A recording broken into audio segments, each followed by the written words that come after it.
We got your 6. At 6 a.m. with The Link on Breeze 93.9 FM.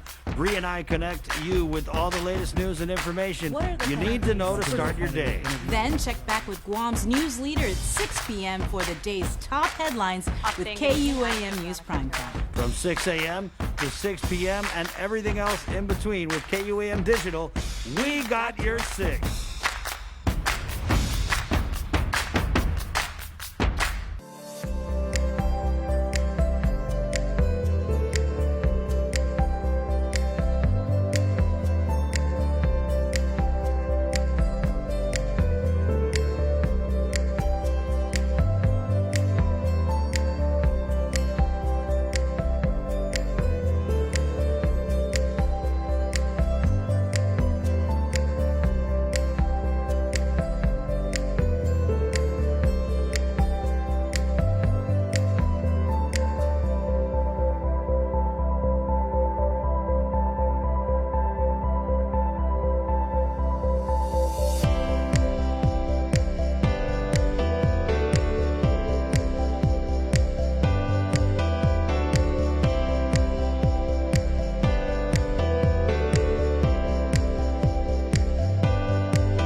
Antes de niga Radzauds and malak estrezas Durante todo memu A nogi distancia Como cupugi palu Zangiman malak guafi Ikonum nasugi airi Prebatu la noci Nai banderata gaigi Pues Atan Fanny Bandera Kau esta pagua pumalapa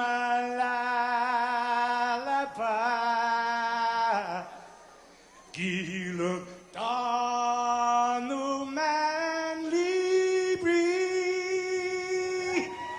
Sentamiti man ko badi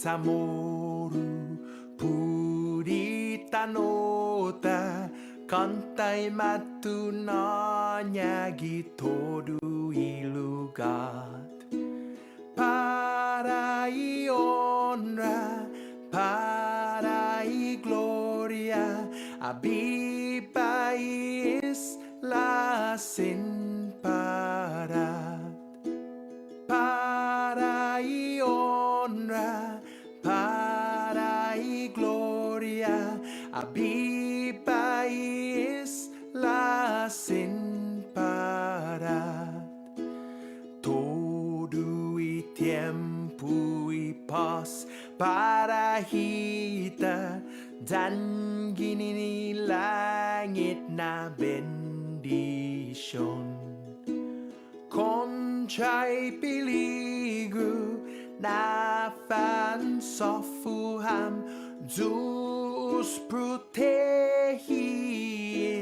languahon Conchay peligro na fan sofuham Zeus protegis Languahon.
Let's go.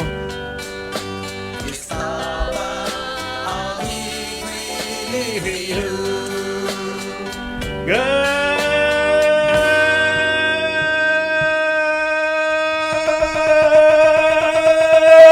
morning, Guam. Good morning, Guam. Hello. Good morning, Sabrina. Good morning. Good morning, Jason. Half a day. Good morning, everybody. Good morning to our Facebook Live viewers at 6:17. It's Monday.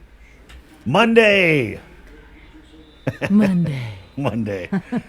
Well, thank you for joining us. Good morning to, where we got here? Beautiful Hills of Sinania. Chamarita Regis checking in on our Facebook Live feed. We also have Dedido, Vicky Alave checking in. Good morning, Monday, to everyone from Dedido. Ken and Annie Balahajia, good morning from Washington. Everybody in Dedido, that's 40,000 people. Wow. That's a good morning. Judy Perez, Taiting Fong Buenos, getting Federal Way, Washington. All right. Good morning, Rose Charfris, watching and streaming from Fresno, California. Annie Bonds, good morning, Guam from Killeen, Texas. Stay safe, everyone. Amen. Half a day and good morning to you if you are joining us this morning from Cross Island Road. There you go, Guam's most religious highway. Robert L. Crisostomo writes, good morning from Ipan Talafolfo, God's country. Hafide Annie Lizama also watching from Cali. Okay, half a day and good morning to you if your alma mater played in college football and your team lost at home to unranked Kansas State. Well, that's pretty specific. Oh, no, you didn't. Yeah, he did. I went there. Shots Yeah, fired. Roberto Fracassini writes in, buongiorno, Guam. Hey, and I'm having a little spaghetti for breakfast. Wow. Oh, yeah. Bev, Tess, J. Salas, good morning, Familian KUAM coming from today's road, Chalanpagu. Hafide Ken and Annie Balahaja watching from Washington. Annie Lazama writes, good Monday morning, Guam. Good Sunday afternoon from California, Califas. Hello to everybody watching in the CNMI. All right. Rosa Charfaris writes, good morning, Guam. Half a day from Fresno, California. Half a day to former Guam residents now living in Switzerland. Oh, wow. I guess you're neutral on whether you say good morning or not. Get it? Yeah, I got it. Yeah. That's good. A little bit of geopolitical humor here. Hey, good morning to the South. Let's run it down. Good morning, Humatic. Good morning, Malesso, Inalahan, Malolo, Ipan Talafolfo, Jotnia, Pago Bay. Good morning on you. Menengun. Hafide Donna Meno Perez from Pensacola, Florida. Ooh. And Pamela Napati Wicks coming to us from Canton, Georgia. Myra Ramos is saying half a day and good morning from San Bernardino, California. Sunny San Bernardino, California. Jen writes, Buenas from Woodstock Road. Nice. Hi, Luis Blanco, watching in Las Vegas. Hey, Luis. Also, Good to see you, man. Elsie Regis, good morning from Pizza Hut, Manilao. Stay safe, Guam. Maggie Anderson, good morning from quarantine. Still, you got to get a lawyer, girl. Got to pay that lawyer up to have you out yesterday. Or day 6, right? They got the new testing program. Day Right. 6, if you test negative, you're out on day 7. Okay, half a day and good morning. If you joined us on Saturday night for the first ever download-a-thon, we're going to talk about that, but you were part of something really, really special. Right. Also, Pamela Napati Wicks, good morning from Canton, Georgia. Wow. Half a day, Hawaii. V. Ramos, Reverend Tax open today? We'll find out. We have the Reverend Tax director, Daphne Shimizu. Donna Meno Perez, good morning from Pensacola, Florida. Hello to my brother, Pat, watching from Vegas. Miss you. Mary C. Mendiola, beautiful morning, guys. Loving the JD Crutch to open the show. Thank you so much. And let's talk about this show. As Monday, we're kicking it off, sponsored by First Hawaiian Bank. We'll have a look at the week's weather with Landon Idlet from the National Weather Service. Labor Director Dave De La Sola with our little PUA FPUC update. And then 7:10, you can't go to church, although I did catch a live stream mass. It was really interesting. I caught with the kids, we watched the Our Lady of Lourdes live stream mass on Sunday. Mm-hmm. And the priest there, because I thought it was going to be Father Paul, but it was another priest. Forgive me, I can't get his name. Great homily, though. But he talked about how people get used to living under the virus and the conditions that we have to, comply with. And he had talked about the streaming masses. He feels like people are just used to going to these streaming masses, and when things finally return back to whatever normal is going to be, he was saying that maybe people will just keep doing the streaming masses, which I mean, he had a problem with it because he said you're not receiving the sacrament and all that. So, bringing us to our 7:10 guests, we're going to bring in Father Paul of the Jigo Church, and then also Pastor Paul Pineda from St. Paul and Pastor Joe Nauta from Calvary Chapel, as going to church is non-essential, guys. Sorry, that's the decree from the government of Guam. 7:30, we'll catch up. The Public Health and Social Services Guam COVID Alert app. We had a great download-a-thon over the weekend. That was awesome. And people, over 1,000 people had downloaded the app during the download-a-thon. And there was so many people that were coming forward, making donations live during the program. Wow. I mean, we already had prizes that were being given up to $1,000. And then as the show progressed, more and more people were like, oh, I want to donate cash. I want to donate jewelry. Olalia Casil, she donated prizes. So it was really amazing. Yeah, and the mayor of Deredo jumped in. Melissa Savars jumped in right at the end, and she goes, I want to donate $100 just to entice people to do this. But, our friends at GVB, they were on the Zoom call with us, kind of like just lurking on the side. And they were like, oh, we're just watching. We're seeing how this goes. They immediately had to jump into tally mode because there were so many prizes coming in. They're like, oh, don't worry, we'll help you guys out. And they were, they became very, very proficient at Microsoft Excel this weekend. Who was also very proficient in Facebook is former Governor Carl Gutierrez. He was hilarious. He goes, former First Lady Jerry and I will donate frittata to any event. He was sharing recipes. He was encouraging people. He was cracking jokes. Frittata for one household. Hey, wrapping up our good mornings here. I don't want you to feel left out. Liani writes, good morning from Molesto, Brown Sugar. Good morning from Long Beach, California. LBC. Virginia Cruz, have a day from Leesburg, Georgia. And we have Duenas from Napa, California. Marie Salas Flores, Stay Safe Guam. Ruth Gagnon writes in. And we also had Bruce, where's his name? I think Bruce checking in from Rhoda, Bruce Castro. Good morning, Guam, all the way from Luta. Oh, that's a good At 6:25, also we have 7:45-ish. Lillian Posadas, the hospital administrator. Tough weekend, really. It kind of coincided with this reopening of, if you want to call it that, reopening of the island under PCOR 1, Bree.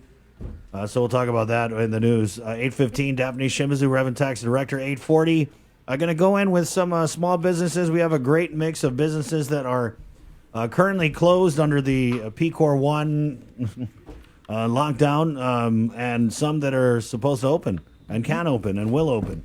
And also Peggy Denny, I Recycle, with Jess Garcia, Department of Public Works. Kind of want to find out where they are with One Stop and their whole operation in this PCOR Light 1.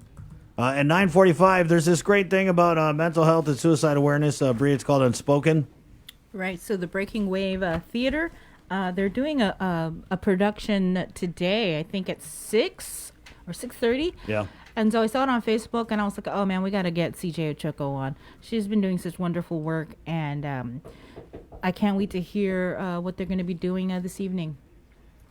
So that's happening, and we'll close out the show with that. And then also this morning we have a special, this is a really cool video that our friend Brian Serlahi sent us over. It's called Imahe, and it's in conjunction with a couple of the traditional Chamorro dance gumas. So we're going to play this video. You're going to get it here on the link exclusively this morning at 6:26. All of that coming up, and yes, we're probably going to talk about Ross. I a day, my people. Wow. I a day, my people. So we'll talk about that coming up next. And let's do this, though. Really, though. I a day. Yeah. Let's get into the news right at 6:27. Brought to you by First Hawaiian Bank, Calvo Enterprises, and IT&E. This is the link on the Breeze 93.9. Time for a look at Monday morning news from the KUAM News team. Good morning, Sabrina Salas Matanani. Today, everybody. A total of 4 people died related to COVID-19 since Friday night. The first one occurring around 7:30 Friday. A 56-year-old woman with underlying health conditions that were compounded by COVID-19. She was admitted to GMH on August 18th and tested positive upon admission. About 40 minutes later, a 45-year-old man passed away. He had been transferred to GMH on September 10th after testing positive for the virus at GRMC. Apparently, he did not have any comorbidities. On Saturday, just before 1:30 in the morning, an 83-year-old woman with underlying health conditions that were again compounded by COVID-19 passed away. She was admitted to the Guam Memorial Hospital on August 28th and was a known COVID-19 case. Hours later, before 9 p.m. Saturday, the Joint Information Center reported the death of a 53-year-old man with underlying health conditions that were compounded by the virus. He was admitted to the hospital on August 30th after testing positive at GRMC. His death marked the 43rd COVID-related death on island. As for the latest numbers released by the Joint Information Center on Saturday night, out of the latest 463 samples ran at various labs, 68 returned positive. This brings Guam's COVID case count to 2,354 island residents who have been infected. 644 people are actively fighting the virus, while more than 1,600 have recovered. Meanwhile, another GDOE employee has tested positive for COVID. The latest one was identified at Vicente Benavente Middle School. In order to facilitate cleaning, the Dededo campus was closed for today. Additionally, hard copy packet distribution will be moved from Tuesday to Friday and will now take place on Fridays only. Meanwhile, George Washington High School also closed today due to the recent confirmed case reported on Friday. And with more news, here is Jason Salas. Hey everybody, here's your headlines for this morning. In what's been described as an important case on citizenship for territories, attorneys for an American Samoan man argued before the 10th Circuit Court of Appeals that he has the right to full U.S. citizenship instead of his current status as a U.S. national. His attorney said that at the turn of the 20th century, Samoan tribal leaders signed an agreement incorporating the island into the United States, and which additionally gave them full and equal rights under the U.S. Constitution. That when the flag was hoisted after the deed of cession was signed in 1900, the 14th Amendment already was in place, and at least when Congress accepted that deed of cession, they became a territory of the United States and part of the United States, subject to the 14th Amendment. That is undeniably our position, and as we elaborate in the brief, the people of American Samoa were somewhat chagrined to learn that the United States government did not share that view. Co-counsel Neil Ware said it was disappointing that the Justice Department continues to rely on racist insular cases, as he says, to argue people born in U.S. territories do not have citizenship. He said he's hopeful the Circuit Court will rule in their favor, as the case is likely to be appealed. The Solid Waste Authority will seek federal funding assistance to help cover a projected more than $1 million revenue shortfall and avert a possible rate increase. Chairman Andrew Gale says a slowdown in business activity due to the COVID-19 pandemic and other unanticipated expenses means they may have to tap into reserves and additionally replenish it through grant money from Uncle Sam. The board has authorized me to write a letter to the governor asking for some consideration for a Department of Interior CIP grant, a capital improvement project grant, that could help us offset some of our capital improvement project costs. As well as seeing if there's some availability of compact impact funding that could be allocated towards Guam Solid Waste Authority. There's language in the Department of Interior reports that really says these grants are meant to offset, these grants are meant for utilities or other capital improvement projects, which would include solid waste. Meanwhile, the agency is hiring an assistant GM to handle operations while they search for a replacement for Larry Gast, who announced plans to retire but has agreed to stay on and oversee the agency from his home in the United States mainland until a permanent replacement is found for the Guam Solid Waste Authority. We're really leaning on Larry as we're building out in the middle of building out the third cell at Ladson. His experience and his technical expertise, working alongside the engineering firm that's hired to manage it, as well as the construction company that's building it, is really watching out for the best interests of the Guam Solid Waste Authority. The law established stringent qualifications for the GM position. The agency spent months searching for a GM before hiring Gast January.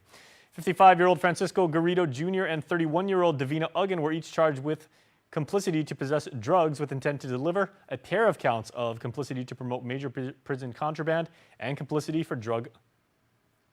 According to court documents, Uggan made phone calls with the inmate arranging a meeting with Corrections Officer Mike Gumatautau. Earlier this week, he was busted during an administrative search with a lotion bottle containing meth, 2 plastic hypodermic syringes, suspected marijuana, and a mobile phone. Agad and Garrido are accused of packing their bottle and meeting with Kumatautau at a gas station. Now let's get you back to more news on the link.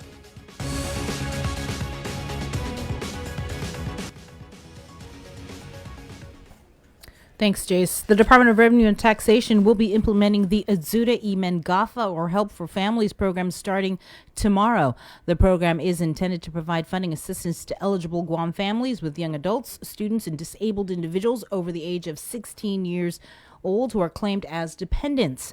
These families with these dependents were overlooked under the CARES Act of 2020 and did not receive the Economic Impact Payment, or EIP, for these dependents. The program is supposed to be funded with CARES Act money. The application for the Ajuda y Mangafa Help for Families program can be found at myguamtax.com. Additionally, Rev and Tax is open beginning today by appointment only. Speaker Tina Muñoz-Barnes introduced a bill to grant limited liability protection to businesses that provide essential services to our island through the Emergency Health Powers Act. The measure would extend civil immunity to all critical businesses identified through her executive order or directive from Public Health Authority. To date, 9 states have introduced similar liability protections in response to the COVID-19 pandemic. The CNMI has reported 1 additional case of COVID-19. The individual was identified by travel screening and confirmed positive through testing upon arrival. The individual was placed in quarantine and moved to the designated isolation facility. The CHCC has already initiated contact tracing, including passengers on the same flight. To date, there have been only 70 confirmed cases of COVID-19 in the CNMI since March. Of those 70 cases, 63% were identified through port of entry screening procedures, 14% were identified through community contact, and 23% of the cases were identified as a known contact. 2 people accused of gunning down Rochelle Bergeron Hammerling in Yap nearly a year ago are set to address the criminal complaint against them in the Yap State Supreme Court. The defendants face a total of 19 counts ranging from murder and manslaughter to firearms possession. You may remember Bergeron Hammerling was the acting attorney general last October when she was murdered. The case in the FSM National Supreme Court had been stalled since a travel ban was issued in the FSM due to the COVID-19 pandemic. The ban barred the defense, prosecuting attorneys, and judge who are based in Pohnpei and Chuuk from traveling to Yap for the trial. The ban has since been extended until the end of this month. Last December, hearings for pretrial motions were held for the firearms and ammunition charges in the FSM court, but further hearings were canceled because evidential reports hadn't arrived from the U.S. mainland. On September 3rd, the judge and attorneys met in a Zoom call and agreed they would proceed with hearings using the teleconferencing app. The defendants will sit in the FSM Supreme Court room in Yap. Those hearings are open to the public. Dates have not yet been set for them. The judge and attorneys in the Yap State Supreme Court case plan to travel to Yap in the event the ban is lifted. In national news, in a Rose Garden ceremony at the White House, President Trump announced he is nominating Judge Amy Coney Barrett to take the seat of the late Justice Ruth Bader Ginsburg. The nomination kicks off an effort to have Barrett confirmed quickly by the Senate before Election Day. Skylar Henry reports. President Trump introduced Judge Amy Coney Barrett as his nominee for the Supreme Court, with both making efforts to preemptively answer critics. Amy Coney Barrett will decide cases based on the text of the Constitution as written. If confirmed, I would not assume that role for the sake of those in my own circle, and certainly not for my own sake. I would assume this role to serve you. If Barrett is confirmed by the Senate, the 48-year-old who now sits on the 7th U.S. Circuit Court of Appeals would become the youngest associate justice on the current Supreme Court. Barrett's conservative legal views stand in sharp contrast to the late Justice Ruth Bader Ginsburg, a liberal icon whose seat Barrett would fill. Challenges to the Affordable Care Act and Roe v. Wade could come into play. With just over 5 weeks left before the November election, Senate Republicans are planning to get through confirmation hearings as fast as they can. During the Rose Garden ceremony, the president sent senators a message, including those in attendance. This should be a straightforward and prompt confirmation. Should be very easy. Good luck. It's going to be very quick. But Democrats have argued the pick should come from the winner of the November 3rd election. Judge Ginsburg had a dying wish that the next president choose Justice Ginsburg must be turning her over in her grave up at heaven to see that the person they chose seems to be intent on undoing all the things that Ginsburg did. Barrett would be President Trump's third Supreme Court appointment, following Justices Neil Gorsuch and Brett Kavanaugh. That would leave conservatives with 6 of 9 seats on the nation's highest court. Skyler Henry, CBS News, the White House.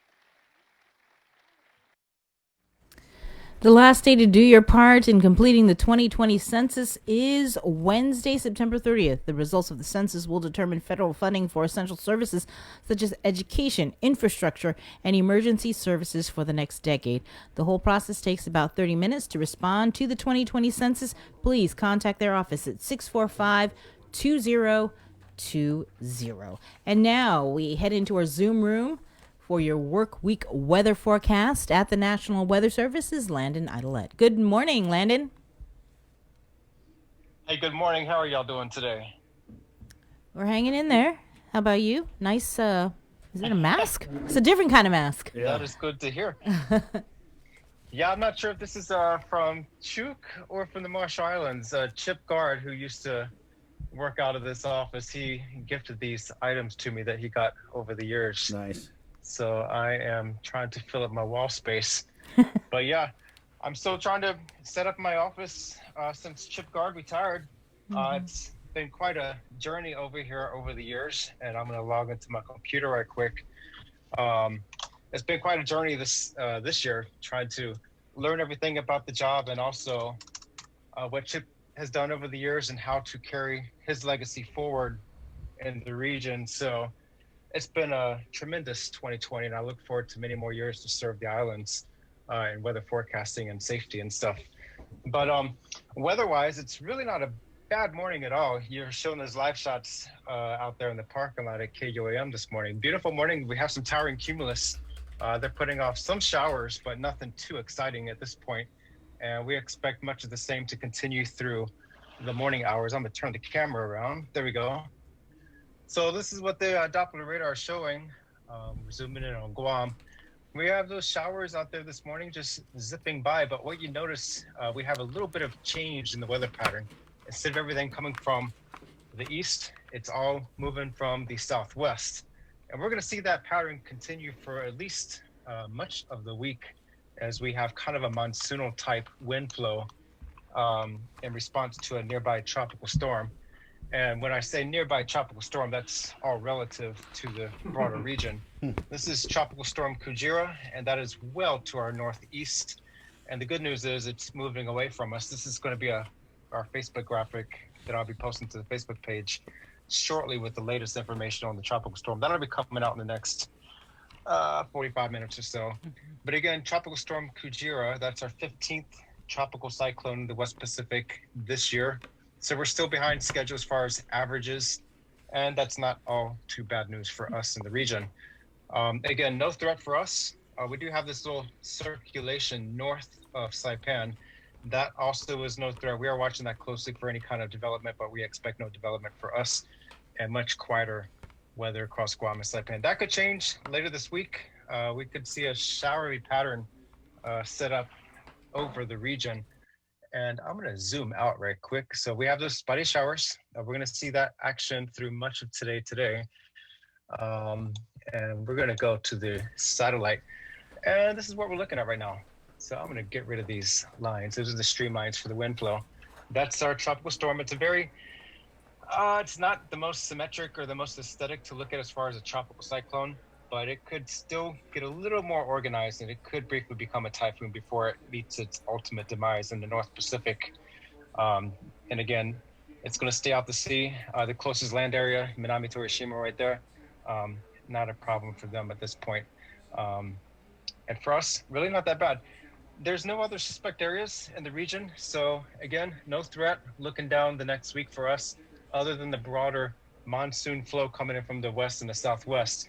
So we could see more showers this week. And you need to keep in mind that we're in one of those dynamic patterns this time of the year with the wet season. Things can change pretty quickly.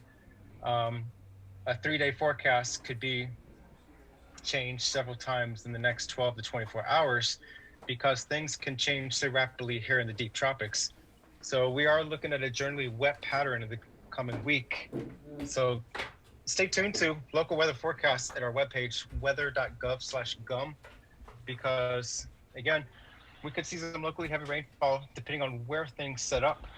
This is the tropical storm track moving generally towards the north-northwest, and then it's going to curve up to the north and then the northeast, well into the North Pacific.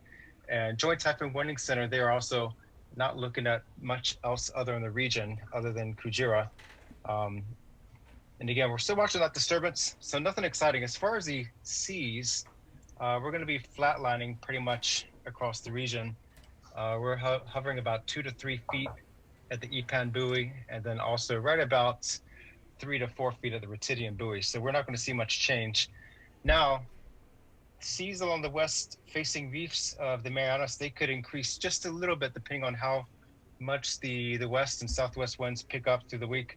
Right now, they're going to be light out of the west, but we could see 10 to 15 knots by mid to late week from the west, and that could bring some of the seas a little bit higher on the west-facing sides, and that could generate a moderate risk of rip current. For now, a low rip current risk the next couple days as things subside along the east coast. Weather forecast, not bad today. Isolated showers. We could see scattered showers again this afternoon with the island effect showers and thunderstorms. We saw a couple rounds of that across Guam yesterday. Not too bad, but some brief heavy downpours, and that's going to be the theme for today. Looks like the heaviest showers in the coming week will hold off till maybe early Tuesday morning into Tuesday. And that's all I got for y'all today. All right. Hey, by the way, what does Kujira mean? Oh my gosh, I have to look that up. That means Godzilla, Give right? me a few minutes, and I'll type it to Jason shortly. Yeah. I'll find out the origination of that name, and I'll type it to Jason shortly. Thank you. Thanks a lot, Landon. Y'all have a great week. You too, my friend. We'll see you. There you go. That's weather, work week weather, brought to you by First Hawaiian Bank. Thank you so much to our partners at First Hawaiian Bank. Good morning on you. It's Monday. We're coming back with Labor Director Dave De La Sola and a whole lot more right here on the link. It's The Breeze 93.9. Good morning, Guam. GU Self-Storage, conveniently located near the Harmon McDonald's. We offer affordable rates, online payments, and auto bill pay for your convenience. Plus gate access daily from 6 a.m. to 9 p.m. Call us today at 648-7867 for more information.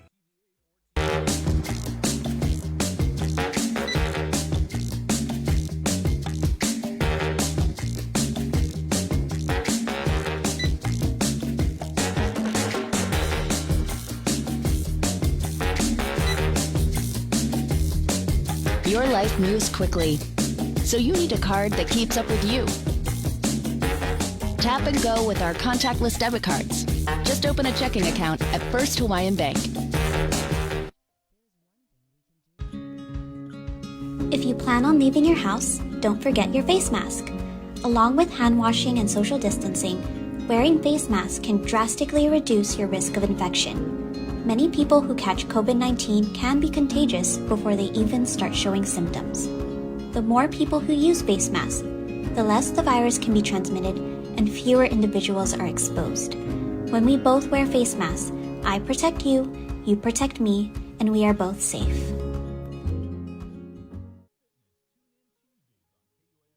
Your generosity can change lives. Disasters won't stop during this global pandemic, so neither will we. The Guam chapter of the American Red Cross is calling on the continued support of the community to assist with their mission of providing disaster relief and recovery efforts, military family support, and life-saving training and certifications. In times of emergency, our support will not waver, and we pray that your support of our efforts will continue as well. We invite you to join us in commemorating our 20th annual signature fundraiser virtually this year by supporting the Red Ball in a Box. We will be delivering special red boxes, which include a 4-course dinner from Micronesian Chefs Association and wine to our patrons and sponsors. As a sponsor, your company and message will also be featured in a special television tribute to the Guam chapter of the American Red Cross. For sponsorship opportunities and more information, please call 688-0280 or visit our Instagram or Facebook page. Let's support our community. Though we're apart, we're still together in generosity and support.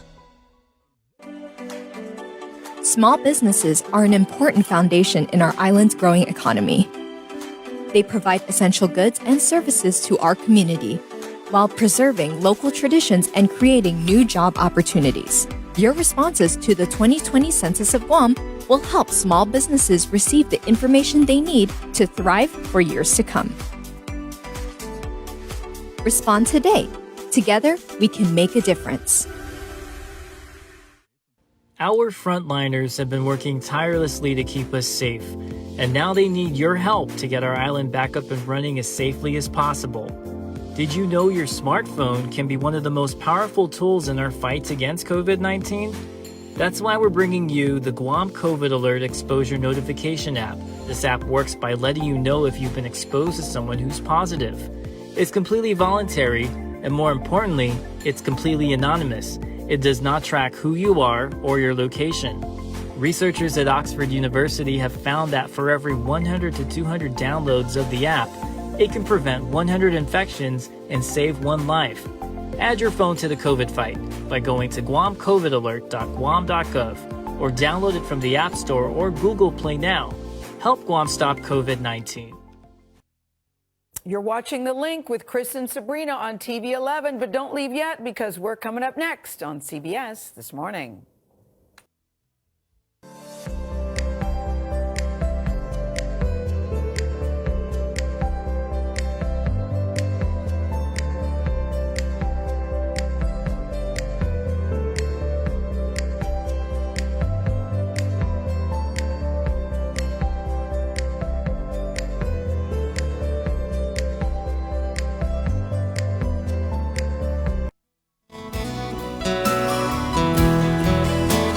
Good morning. Okay. Oh, yeah. Good morning, Jason Salas. Yeah, our crack team of expert reporters, Toru Matsunaga in the chat room.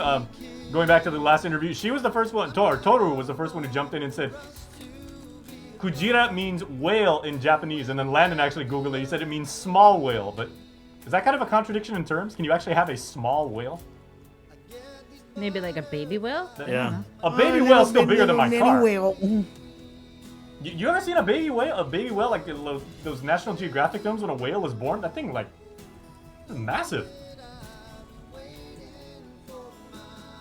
No, can't say that happened. So there's our Japanese lesson for the day. Thanks, Jay. Appreciate it. That's Jason. He works around here. Good morning, 6:50. Let's head in the K-Wave News Zoom room. Chamarita Regis, Emma Tan, thank you so much for you guys' comments here. And we're bringing on Dave Delasola. We already have a question, Dave, off the comments. I'm sure you get a ton of these questions. But someone was asking about, good morning, by the way. Good morning. Off Good morning, Bree. Hi. Emma Tan writes in, Dave, please ask about the appeals process for those that received denied PUA benefits. You want to just start there? Sure. Okay. The appeals process is already started. Letters have started to go out, and we started making appointments. I think the first appeals hearings will be occurring around the middle of October. Of course,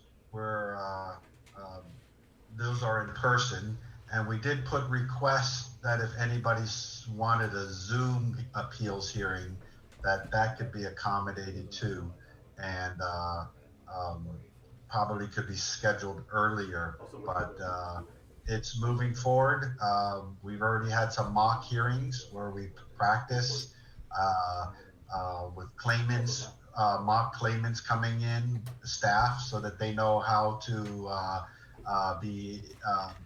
basically answer the quorum, the procedures, and so everything is set up. Also, people are going to start, unfortunately, getting letters of overpayments. Mm-hmm. And that division has also been set up and is currently sending letters out to those claimants who have gotten overpaid and requesting that money either be paid back or we can make arrangements to offset their future benefits.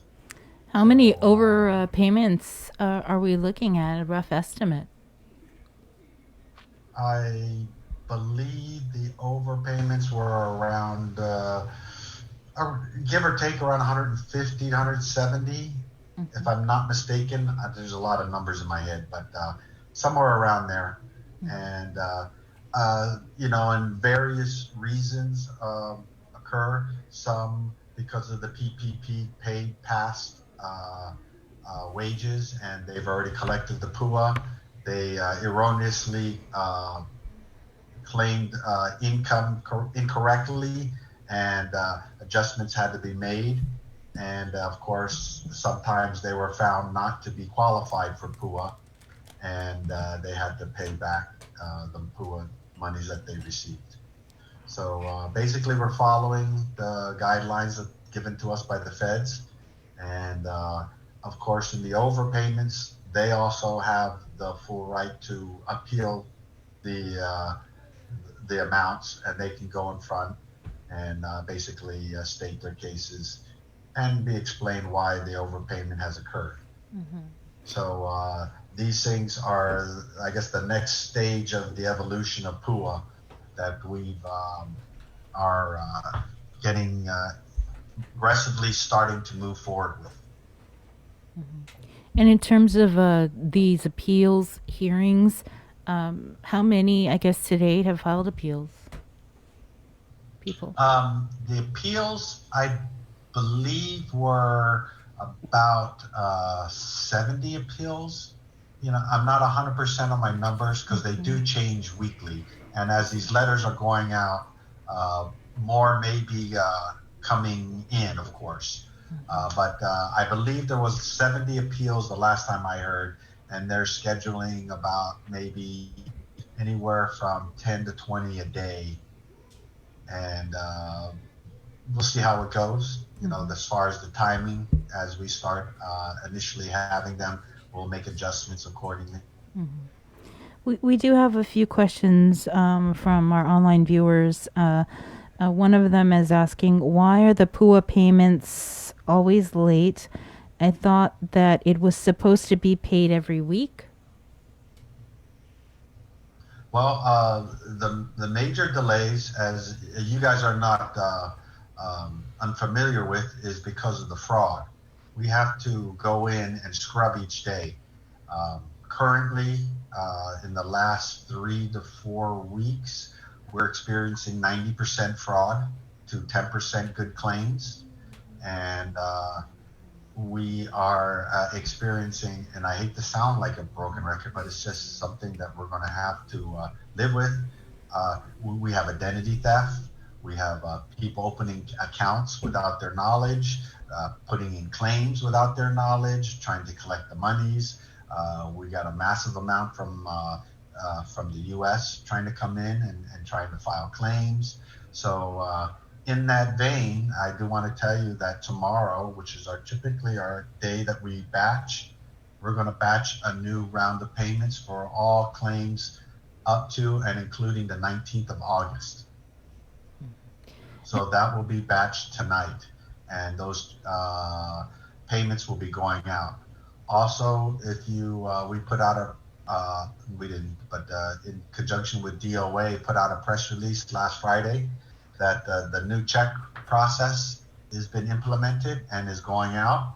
So people should be aware that they're going to be getting new PUA checks, and this will streamline and quicken the process.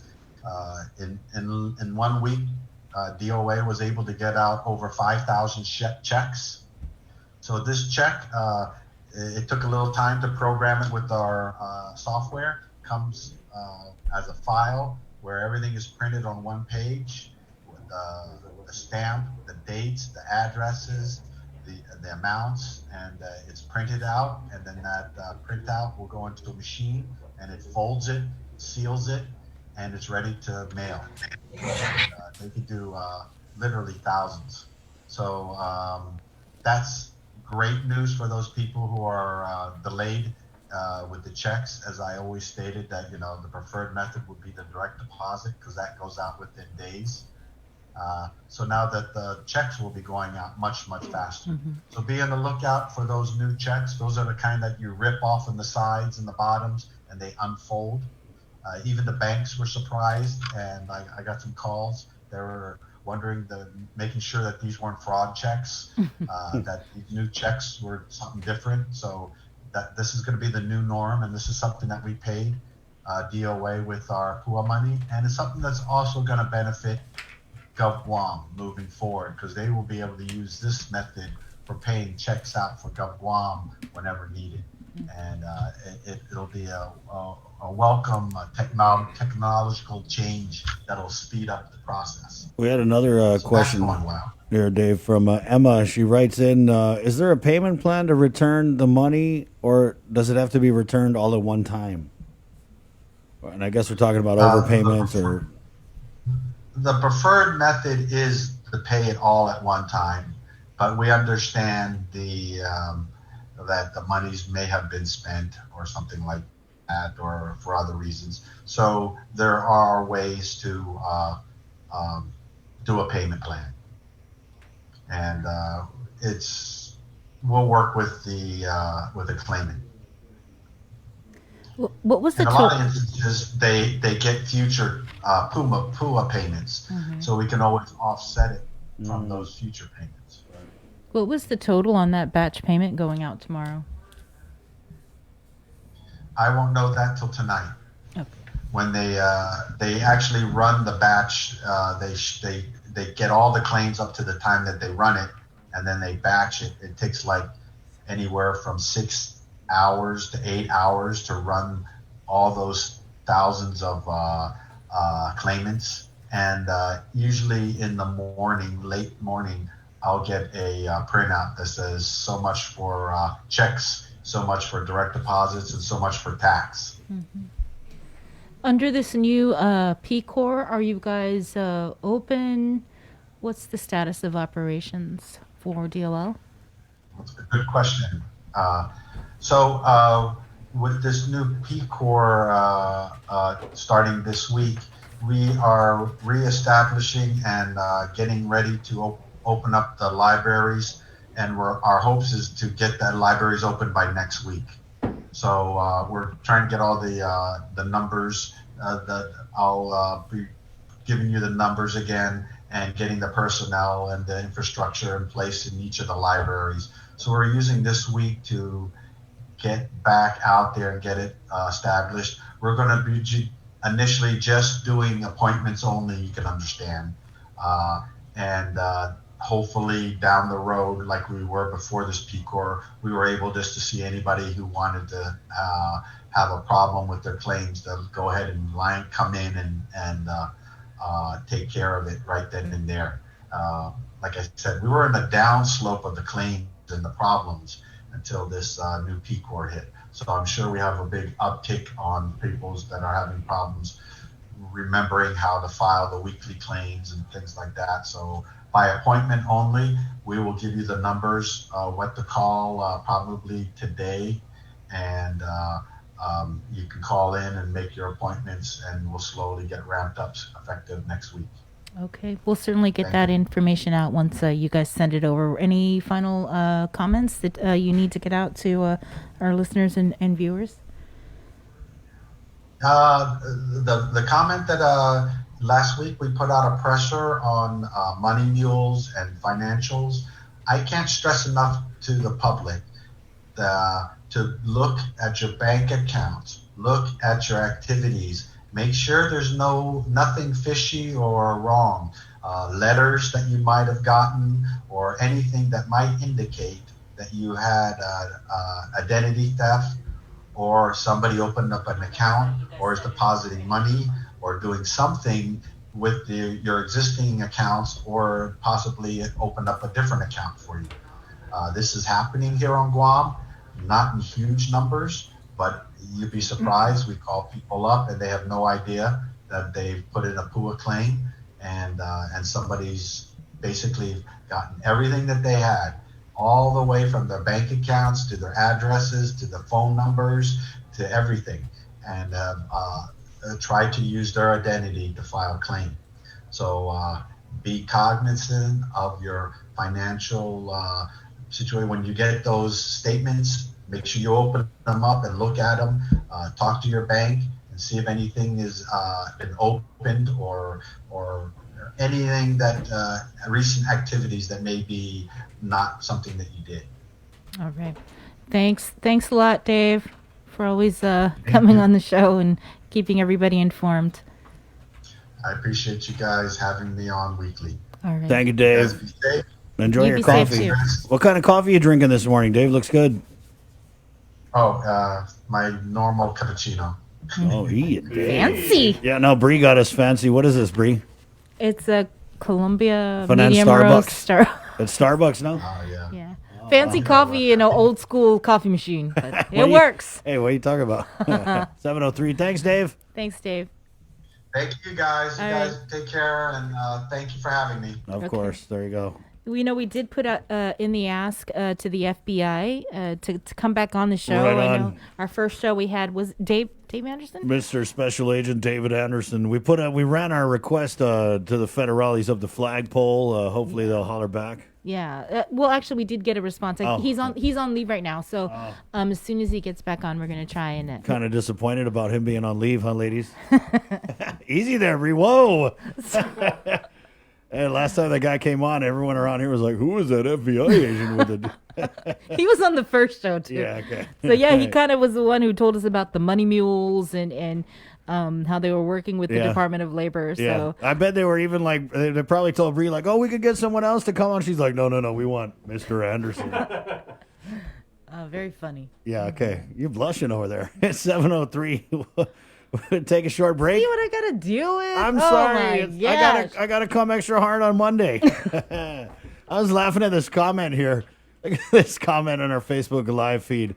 Luis Mendiola writes, Manana Sidulus, and good morning, Bree, Chris, Jason, the KUAM team news.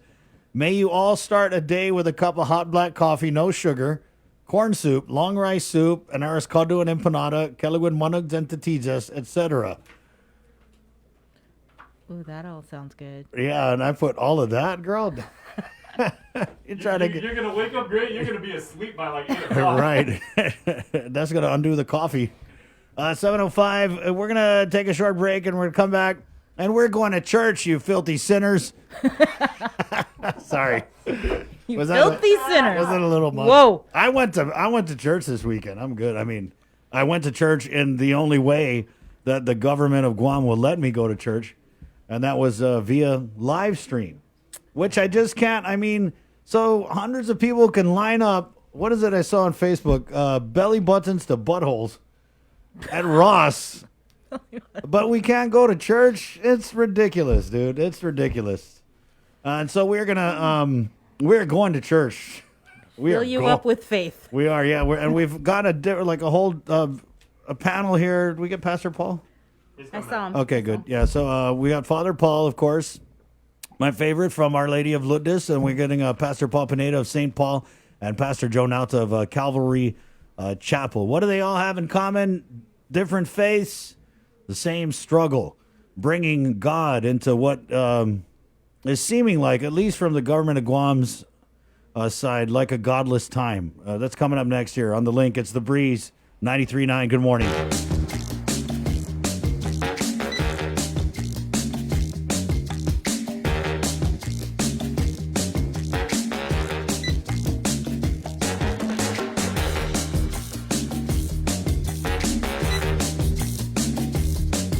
Your life moves quickly, so you need a card that keeps up with you. Tap and go with our contactless debit cards. Just open a checking account at First Hawaiian Bank. GU Self-Storage, conveniently located near the Harmon McDonald's. We offer affordable rates, online payments, and auto bill pay for your convenience. Plus gate access daily from 6 a.m. to 9 p.m. Call us today at 648-7867 for more information.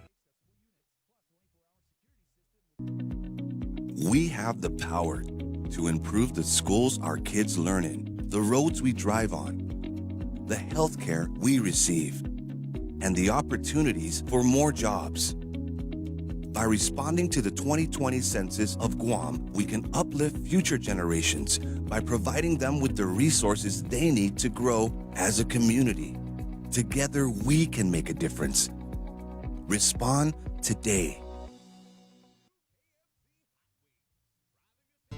We all play a role in slowing the spread of COVID-19. We must continue to stay strong and practice everyday preventive actions to keep our island safe.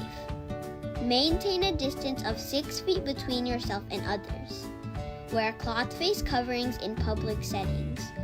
Wash your hands for at least 20 seconds. If soap and water are not readily available, use alcohol-based hand sanitizer that contains at least 60% alcohol. Clean and disinfect frequently used surfaces. Avoid touching your face. Stay home if you are sick.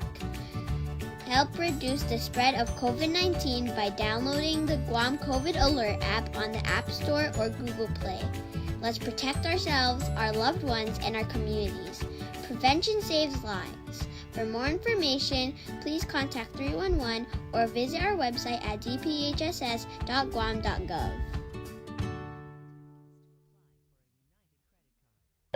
What is Guam COVID Alert? It's a community of people who care about the safety of others during these unprecedented times. It's thanks to the Path Check Foundation of over 1,000 volunteers collaborating from all over the world to create a unified solution.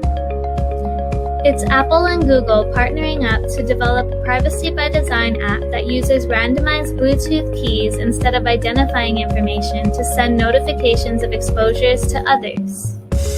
It's PathCheck, Google, and Apple's marketing teams providing marketing toolkits to ensure Guam has all the possible resources to make this effort a success.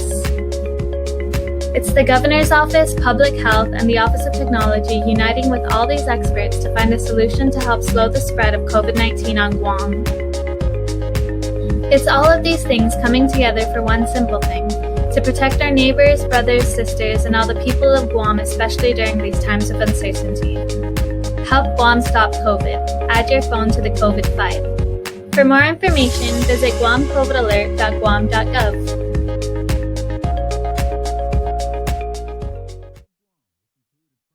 You're watching The Link with Chris and Sabrina on TV 11. Stick around because we're next on CBS This Morning.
The Freddie. stuff that goes on, right, when we're Behind not the on. scenes. Yeah, we need another show. The BTS show. There you go. We got to charge admission for that, though. What is that thing that PME's got? It's the one fan only or Only, something? oh, God. There you go. Only fans free. You want to go there in the morning? No, I'm not talking about we're no gonna do- clothes on. I'm talking about like behind the scenes. Yeah. Can I just say, can we not make these jokes when we have men of the cloth, you know, like Oh, in yeah, the Zoom okay. room? Oh, come on. These guys hear it all. And then some. 7-Eleven, yeah, let's go to the KUAM News Zoom room where it definitely is. The air is a little cleaner. And sanitized. At 7-Eleven, we have Father Paul Gofigan of Our Lady of Lourdes Church in Jigo. And also Pastor Paul Pineda of St. Paul and Pastor Joe Nauta of Calvary Chapel. And good morning, first of all, everybody. Good morning. Father Paul, you don't have to shave your head for this.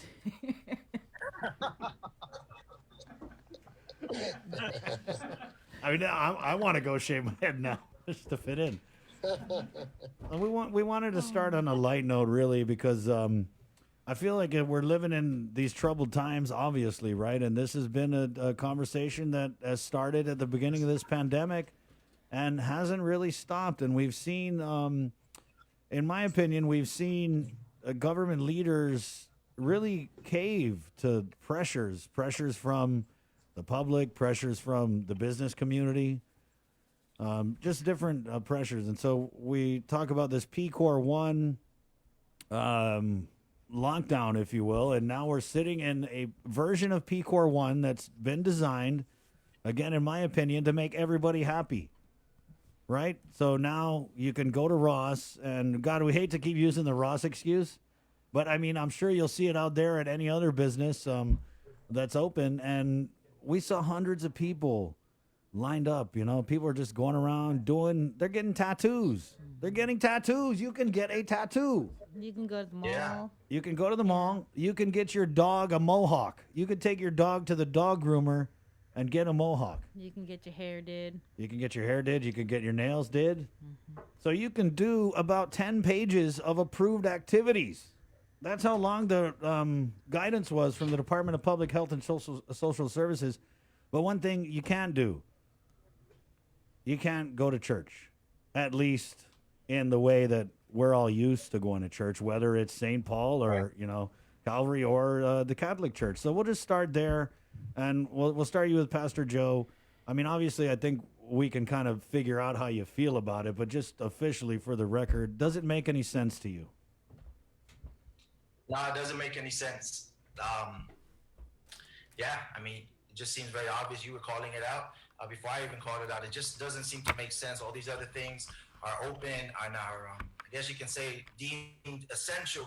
But the church, which plays a huge part in life in the community, is not considered essential. It just doesn't make sense at all, man, considering the work we do for the people on our island, for the lives that we come in contact with and that we minister to. It just doesn't make sense. And so it's heartbreaking, but it causes us to get on our knees that much more and pray and stand up when we need to stand up, for at least what our conviction tells us and according to what we see in the Word of God. So yeah.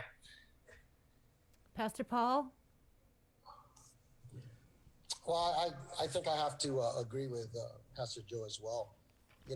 Make no mistake, even though, stuff like Ross and Kmart, or you just go to Payless, you're going to pass people on the aisles. So it's not as if, people are really social distancing, right? But you always got to kind of weigh what public safety is and what the Word of God says. And so it's a fine line that you have to kind of walk as a minister. Things don't make sense, but when things don't make sense, and then that's when, like Pastor Joe says, you got to get on your knees and ask the Lord for guidance and wisdom and all these things. Father Paul? Yeah, I totally agree. It doesn't make any sense, and we're already almost through the year, in this pandemic. And the churches, I'm sure, are very, very knowledgeable of what to do and how to keep their people safe. All we need to do is do what everybody else is doing, practicing social distancing, wearing masks, and keeping our people safe by sanitizing our churches and bring them into the church, because these parking lot masses, we really only expected them to be maybe 2 weeks. And I was really, really hoping that we would go back into church yesterday. And I'm still hoping that we'll probably go into church next week. So we just, I think we need to have a dialogue, not just with the governor, but most especially with the Department of Public Health and Social Services, as faith groups, to go and talk to them about the essentiality of opening our church and having it open to people who want to come in.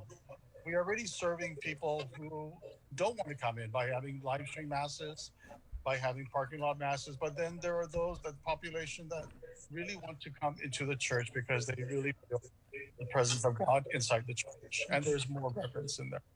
Right, So- but what would be your response though to the governor, to public health, that said the reason why churches remain closed is because they're high risk. Yeah, high risk for infection.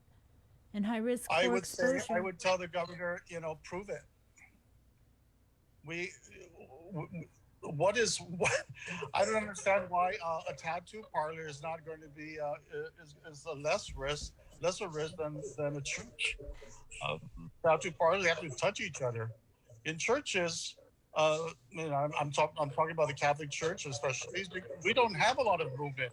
People go in, they sit down, they stand up, they kneel, and they don't go. There's not a lot of. The only movement we have is Holy Communion. And that is really the only movement that is done during the church, and we even do that safely. So there is no reason why the churches still need to be closed because of the hybrid. Right. I don't buy that.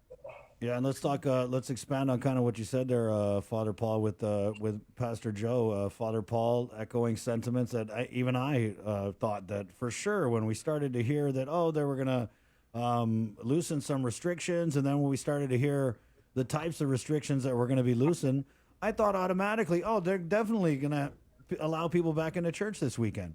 And this is something that I've been feeling week to week, every week of this lockdown. When they make a little change, I've been thinking, they're definitely going to let the people go back to church. But it still hasn't happened. And we talked with these gym owners Friday, and I want to kind of draw this parallel because I was thinking about it this weekend. And it's pretty sad. We talked to these gym owners, and they talked about the people who go to the gym, who go exercise, who can't anymore, right? And that's your physical self. That's your physical well-being. And it kind of made me think about you guys and all the people who go to your churches, who, like you said, Pastor Joe, you minister to these people. We're not just talking about, people who show up on Sundays. We're talking about people who really need faith. Yeah, you know what I mean? There are people who need the Word of God, who need to go to Mass, because they're struggling with this time. So that being said, if people can't go to the gym for how many months and they're sitting there gaining weight, getting fat, out of shape, closer to death, what about the flocks that you guys represent? Yeah. How are they doing? Joe, Pastor Joe. Are you asking a question? Yeah. Joe? Yeah, I would say, because we do have a relationship, we like to, we believe that as a believer in Christ, as a Christian, we have a relationship with the Lord. So that sustains us even through this time. So even this time of lockdown is not going to overcome us. However, like what you said, even concerning the gyms, is that much more, I believe it's that much more true within the church, the body of Christ, the ecclesia, as it's really understood. There's only so much you can do. I think we can be effective to a degree, and during live stream, we did it for months on the first lockdown. But there just comes a point in time where you realize that, first of all, that's just not the way it's meant to be. Sometimes there's exceptions to the rules, and we've done our best to honor that and respect that with the government mandates. But we've just, at least for me, my personal conviction and our conviction here at the church at Calvary, is that we've gotten to that point where we just realize it's doing more harm for us to remain closed and not honor what the Lord called us to do as the ecclesia, which at its root, we say the word church, but really the original language, it's the ecclesia. The ecclesia at its root, the understanding of it is an assembly, those who assemble together, gather together, fellowship, where we can do life together, embrace, hug, weep, laugh, bring joy, pray for one another. The Bible says to stir up one another up to love and to good works. You can only do that so much, if you will, from a live stream. In fact, there's some things you just absolutely cannot do from the live stream. And there is some things you can only do when the ecclesia gathers together like God intends for it to gather. Some blessings and amazing things only happen when we do that. So at the end of the day, even though the Lord sustains us even through the lockdown, it's not meant to be like that ultimately. And so we need to get together. We need to gather in fellowship. And I agree with what my brother here said. We feel like the government should allow us as leaders and as pastors and as fellowship, those who are grown adults, mature enough to know and be responsible to do what we have to do to keep each other safe, but gather nonetheless. And so that's just been the conviction of our heart. So actually, I'm just going to be honest, in the second lockdown, the first lockdown, we definitely respected and honored it. On this second lockdown, it was a conviction of our heart that we would not close the doors. And so we have not closed the doors since the second lockdown. We've remained open inside the building. And then the governor, I think it was the 29, I think -29, and that mandate said that we can now have parking lot service. So look, we're not trying to be spoiled brats. All right, we'll take that. Just don't tell us we cannot gather, But since they gave us the parking lot option, we've been gathering in the parking lot in the sun, worshiping the Lord Jesus Christ because we know He's worthy and He's worth it. Amen. So we're not trying to be unreasonable. We're trying to honor the best we can. Tell us we just can't gather completely. It's just not right. Convictions just won't let us, and so we're not doing it. Pastor Paul? Yeah, well, make no mistake, churches are essential. I mean, you look at just a few weeks ago, right? The headline was like every 6 days someone's taking their life. There's a lot of anxiety. There's a lot of fear, and that's what the church does, right? It offers encouragement and hope, and for us to be locked down, like Brother Joe said, it's hard for us to reach out when people need that touch. Going back to what Father Paul said, when the first time they opened up, we followed all the rules. I mean, you had to make reservations to come into our church. We took temperatures, and we had not had one case. So I would echo what Father Paul says, so government, prove it. Because we followed all the rules, and no one has gone sick. No one has says through contact tracing it came from our church. So I think there's a way to open up where we're following the rules, we're being safe, and then go step by step.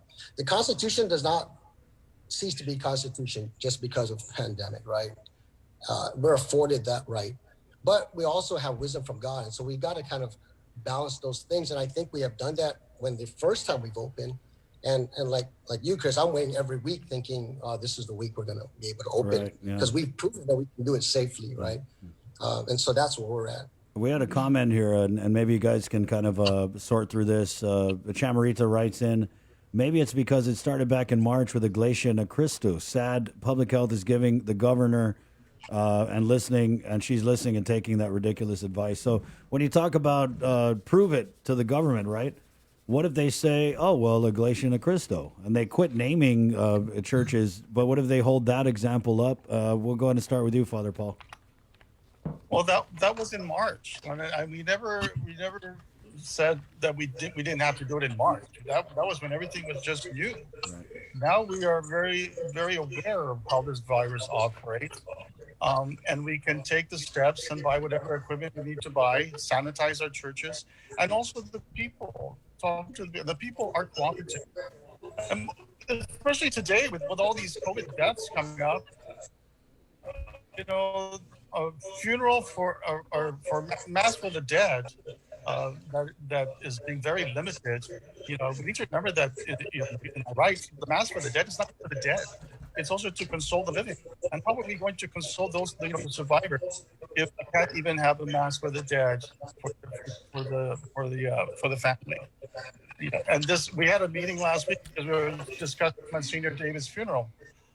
We never should have taken away the 50% capacity in the church, because we should, we can definitely control the crowd, especially when we get the family members involved. But let us continue to console the living, especially those who have lost loved ones to COVID.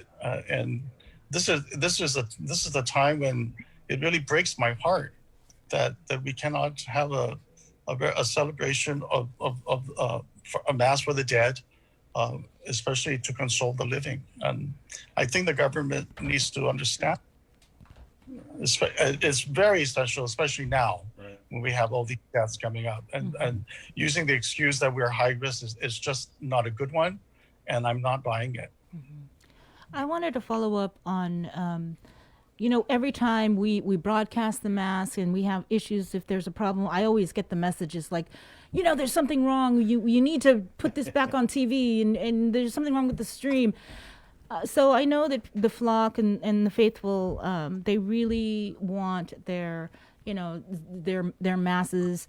So what about for you as a pastor, as a priest? How do you cope with not seeing your flock face to face? I would think that would be kind of difficult, because you're just talking to, whether it's a camera or a phone and projecting your message. How difficult is it for you guys since this lockdown, and since we're only doing parking lot masses?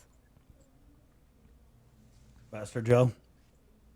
Ma'am, I'm sorry, but in that last part, I'm just kind of having a hard time hearing for some reason. It's not as loud on my side. Right. So I'm trying to. Basically, what has it been like having to adapt and make, do the parking lot masses, do the live stream masses? As a pastor, I'm pretty sure that, your flock needs you, but you also need your flock. So how have you adjusted to that, Pastor Joe? Yeah, that's right. That's right. That's a great point, actually. I mean, as a pastor, we always think we are. The Bible makes it clear. I believe we're the under shepherd. Jesus is the chief shepherd. We're just the under shepherd taking care of the flock that he's entrusted to us. And so we often have that idea that we're pouring into them and we're being the one feeding and tending to the flock of God, to the family of God. And that is our duty. That is our ministry. But there's no doubt, man, that at the same time, we're just still one of the brothers and sisters in Christ. So we get encouraged. We get uplifted when we get to lock arms and do life together in the real. And so, yeah, it means a lot when I'm able to meet with them, when our family able to come out of the house and meet with other families and be reminded that we're bigger than just ourselves and our little bubbles and just gather together. So I believe it's mutual. It means a lot to me to be able to lock arms with my brothers and sisters in Christ, and I'm sure it means a lot to them as well. That's why they've been coming out, and we've been worshiping freely the best we could. So, yeah, that's a great question. Thank you for asking that. Pastor Paul? Right.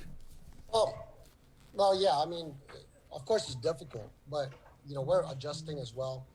I think what gets lost in all this, and I will say there are two things that actually helped us. Number one is our multimedia people got very good. Right? I mean, we always live stream our services anyway. But because of what happened, they had to get better, and we have gone better. Our broadcast is so much better now than it was before. So moving forward, that's going to be a plus. And I think the second thing that gets lost in all this is we're actually reaching more people on our live stream than ever before. I mean, there are people who are attending live stream who would never walk into our church, but because of the ease or maybe they're able to just log on, we're able to reach a lot more people, and not just here on Guam, but worldwide. So those are two things that came out that was good. Obviously, not being able to see people, not being able to visit them is a challenge. But we've had to kind of adapt and using our small groups.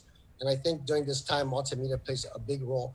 If we did not have multimedia, I think we would have done things a lot differently. So thank the Lord for that.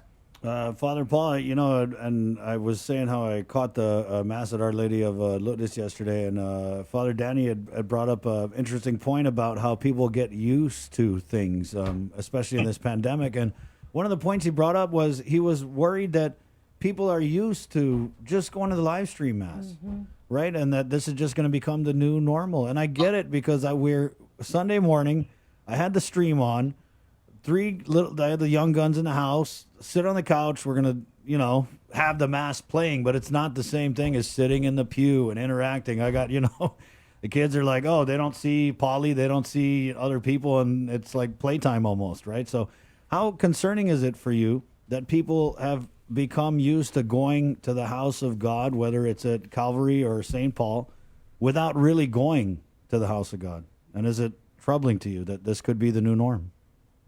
It is very concerning, and Father Danny was, hit it right on the nail right on the head when he said that people might just become too accustomed to this as being the new normal, and we're constantly reminding everybody that live streaming Mass.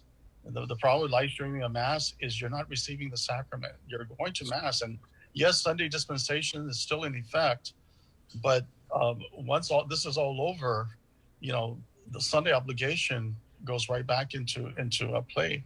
But my concern is, number one, that the people are going to get too used to being at home, or get your cup of coffee and turn on the TV, go to Mass, have your breakfast. While we don't know what people are doing in their homes when they're attending Masses. And yes, Chris, you're one of the people that actually sit down and are very fervent. But how do we know what the others are doing as far as, I'm just fulfilling my obligation. So I'm going to turn on the TV and I'm going to go to Mass. Right. On the other side of the coin, the priest, it also affects the pastors.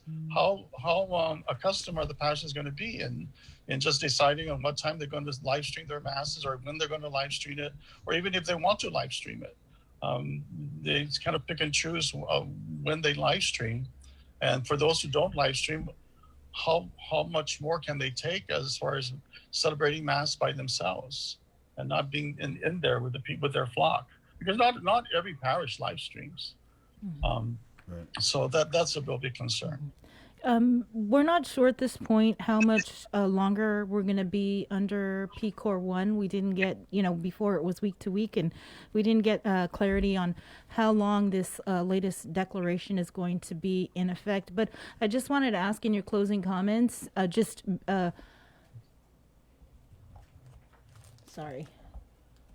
what is your, basically, what is your final comments, and at what point is enough for you?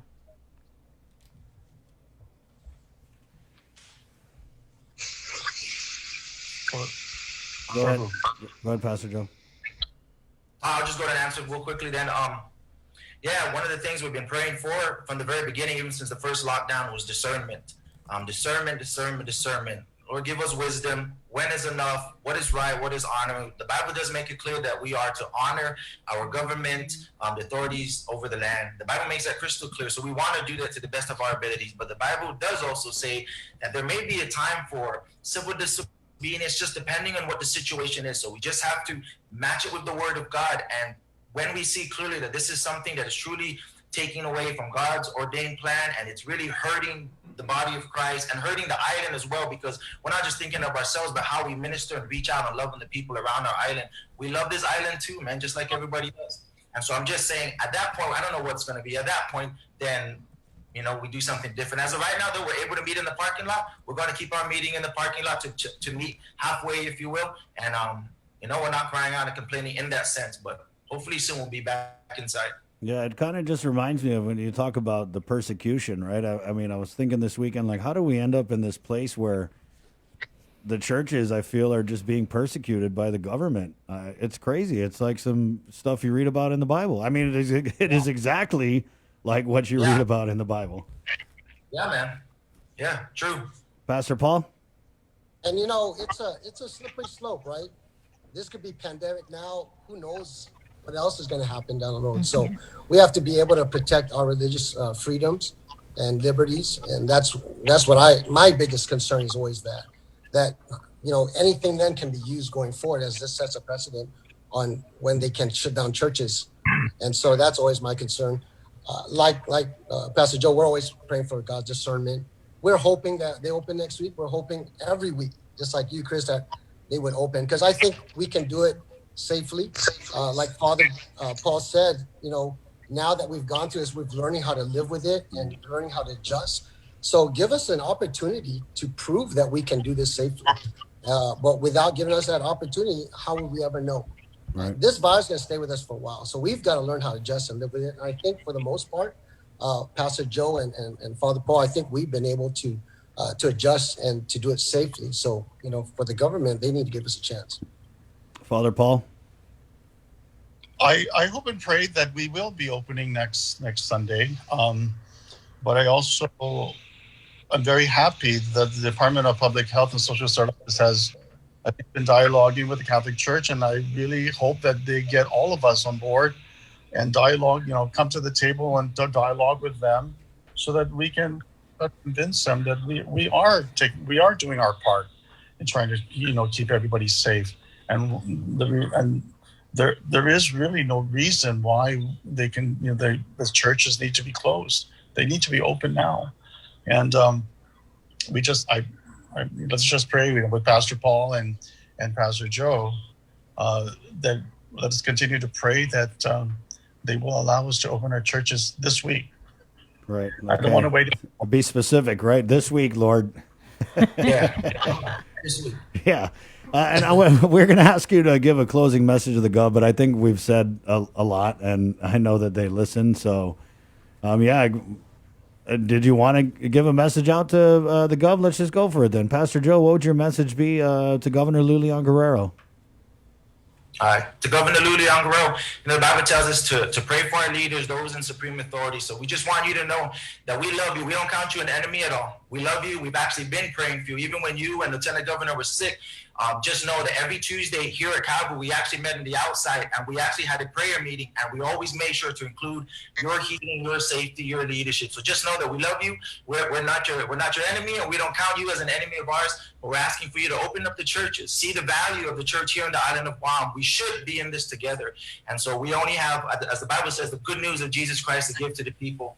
Jesus himself said that man shall not live on bread alone, but on the very words of God. There's more to us than the physical needs and even the healthy part of it, but the spiritual needs. And so we just want to be available to minister, help this island out, work side by side if we could.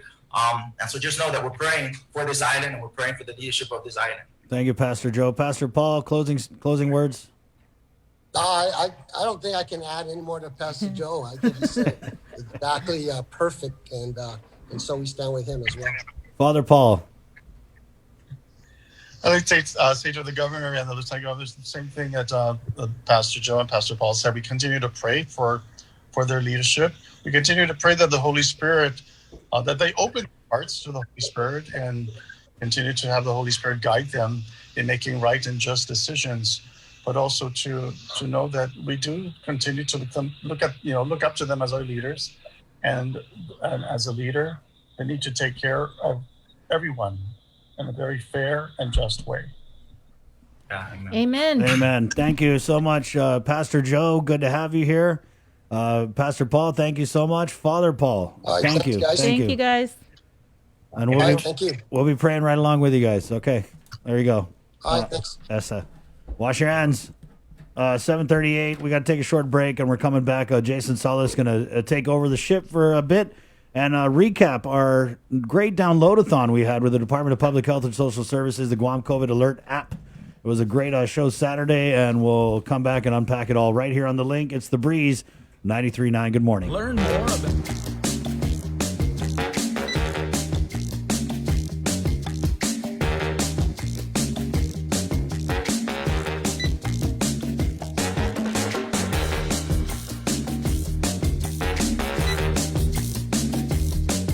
Your life moves quickly, so you need a card that keeps up with you. Tap and go with our contactless debit cards. Just open a checking account at First Hawaiian Bank.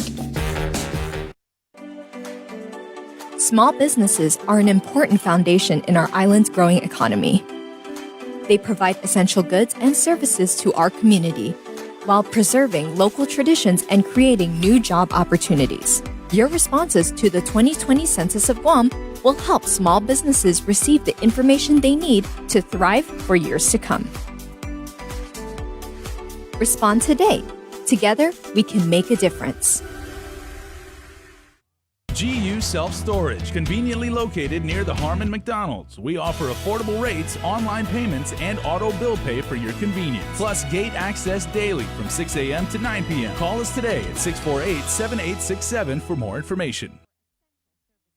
Your generosity can change lives. Disasters won't stop during this global pandemic, so neither will we. The Guam chapter of the American Red Cross is calling on the continued support of the community to assist with their mission of providing disaster relief and recovery efforts, military family support, and life-saving training and certifications. In times of emergency, our support will not waver, and we pray that your support of our efforts will continue as well. We invite you to join us in commemorating our 20th annual signature fundraiser virtually this year by supporting the Red Ball in a Box. We will be delivering special red boxes, which include a 4-course dinner from Micronesian Chefs Association and wine to our patrons and sponsors. As a sponsor, your company and message will also be featured in a special television tribute to the Guam chapter of the American Red Cross. For sponsorship opportunities and more information, please call 688-0280 or visit our Instagram or Facebook page. Let's support our community. Though we're apart, we're still together in generosity and support.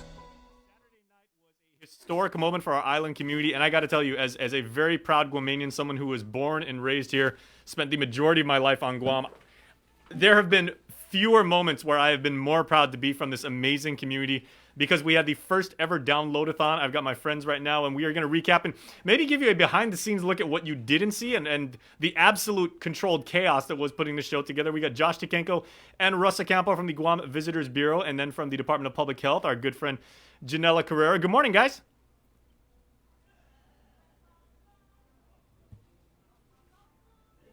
Okay, so I wanted to just open up and just say, we had planned for this event, and we wanted to drive downloads for the app that Janella and her team at Public Health had worked so very hard, to put out, and basically all the work that went into it, all the technical elements and everything. That was the easy part, because now we got to educate, we have to distribute, we have to market. And so GVB reached out to us and they said, would you guys be willing to partner with us? And we're like, okay, just try and hold us back, right? So we came up with a program in literally 2 days, put all of the elements together, did a whole bunch of interviews, and then did the live stream. Josh and Russ, I want to open with you guys because when we started out, you find folks at GVB were saying, we want to make this worth our while for our people, and maybe for the people that are kind of on the fence, incentivize it, give them some enticement to actually download the Guam COVID Alert app, which is still available right now. It just wasn't a one-night thing. I should emphasize that.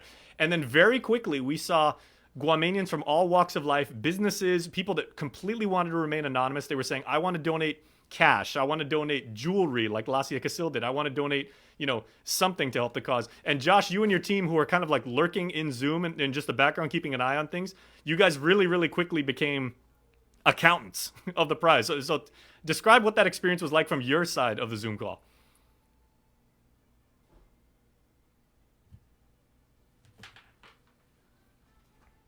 Community and different organizations and businesses already. And it was really good. And that morning we had another anonymous donation for $500. And then as soon as the program started, there was just people started messaging, I want to donate $200. I want to donate $500. Businesses like Bank of Guam donated $1,000, like almost up to the last minute. And then people were just like messaging me like, oh, how can I donate? And we were just blown away. I think during the chat, like I was just messaging Jason like, hey, Jace, we got another anonymous donation for $200, another $100.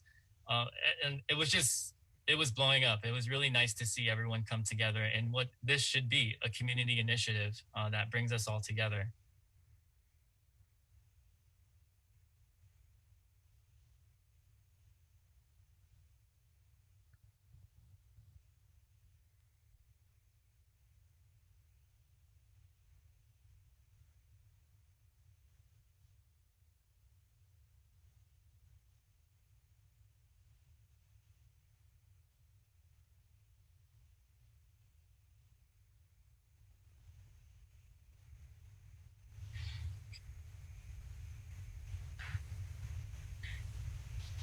You put it really well that evening that this is a one-of-a-kind historic event.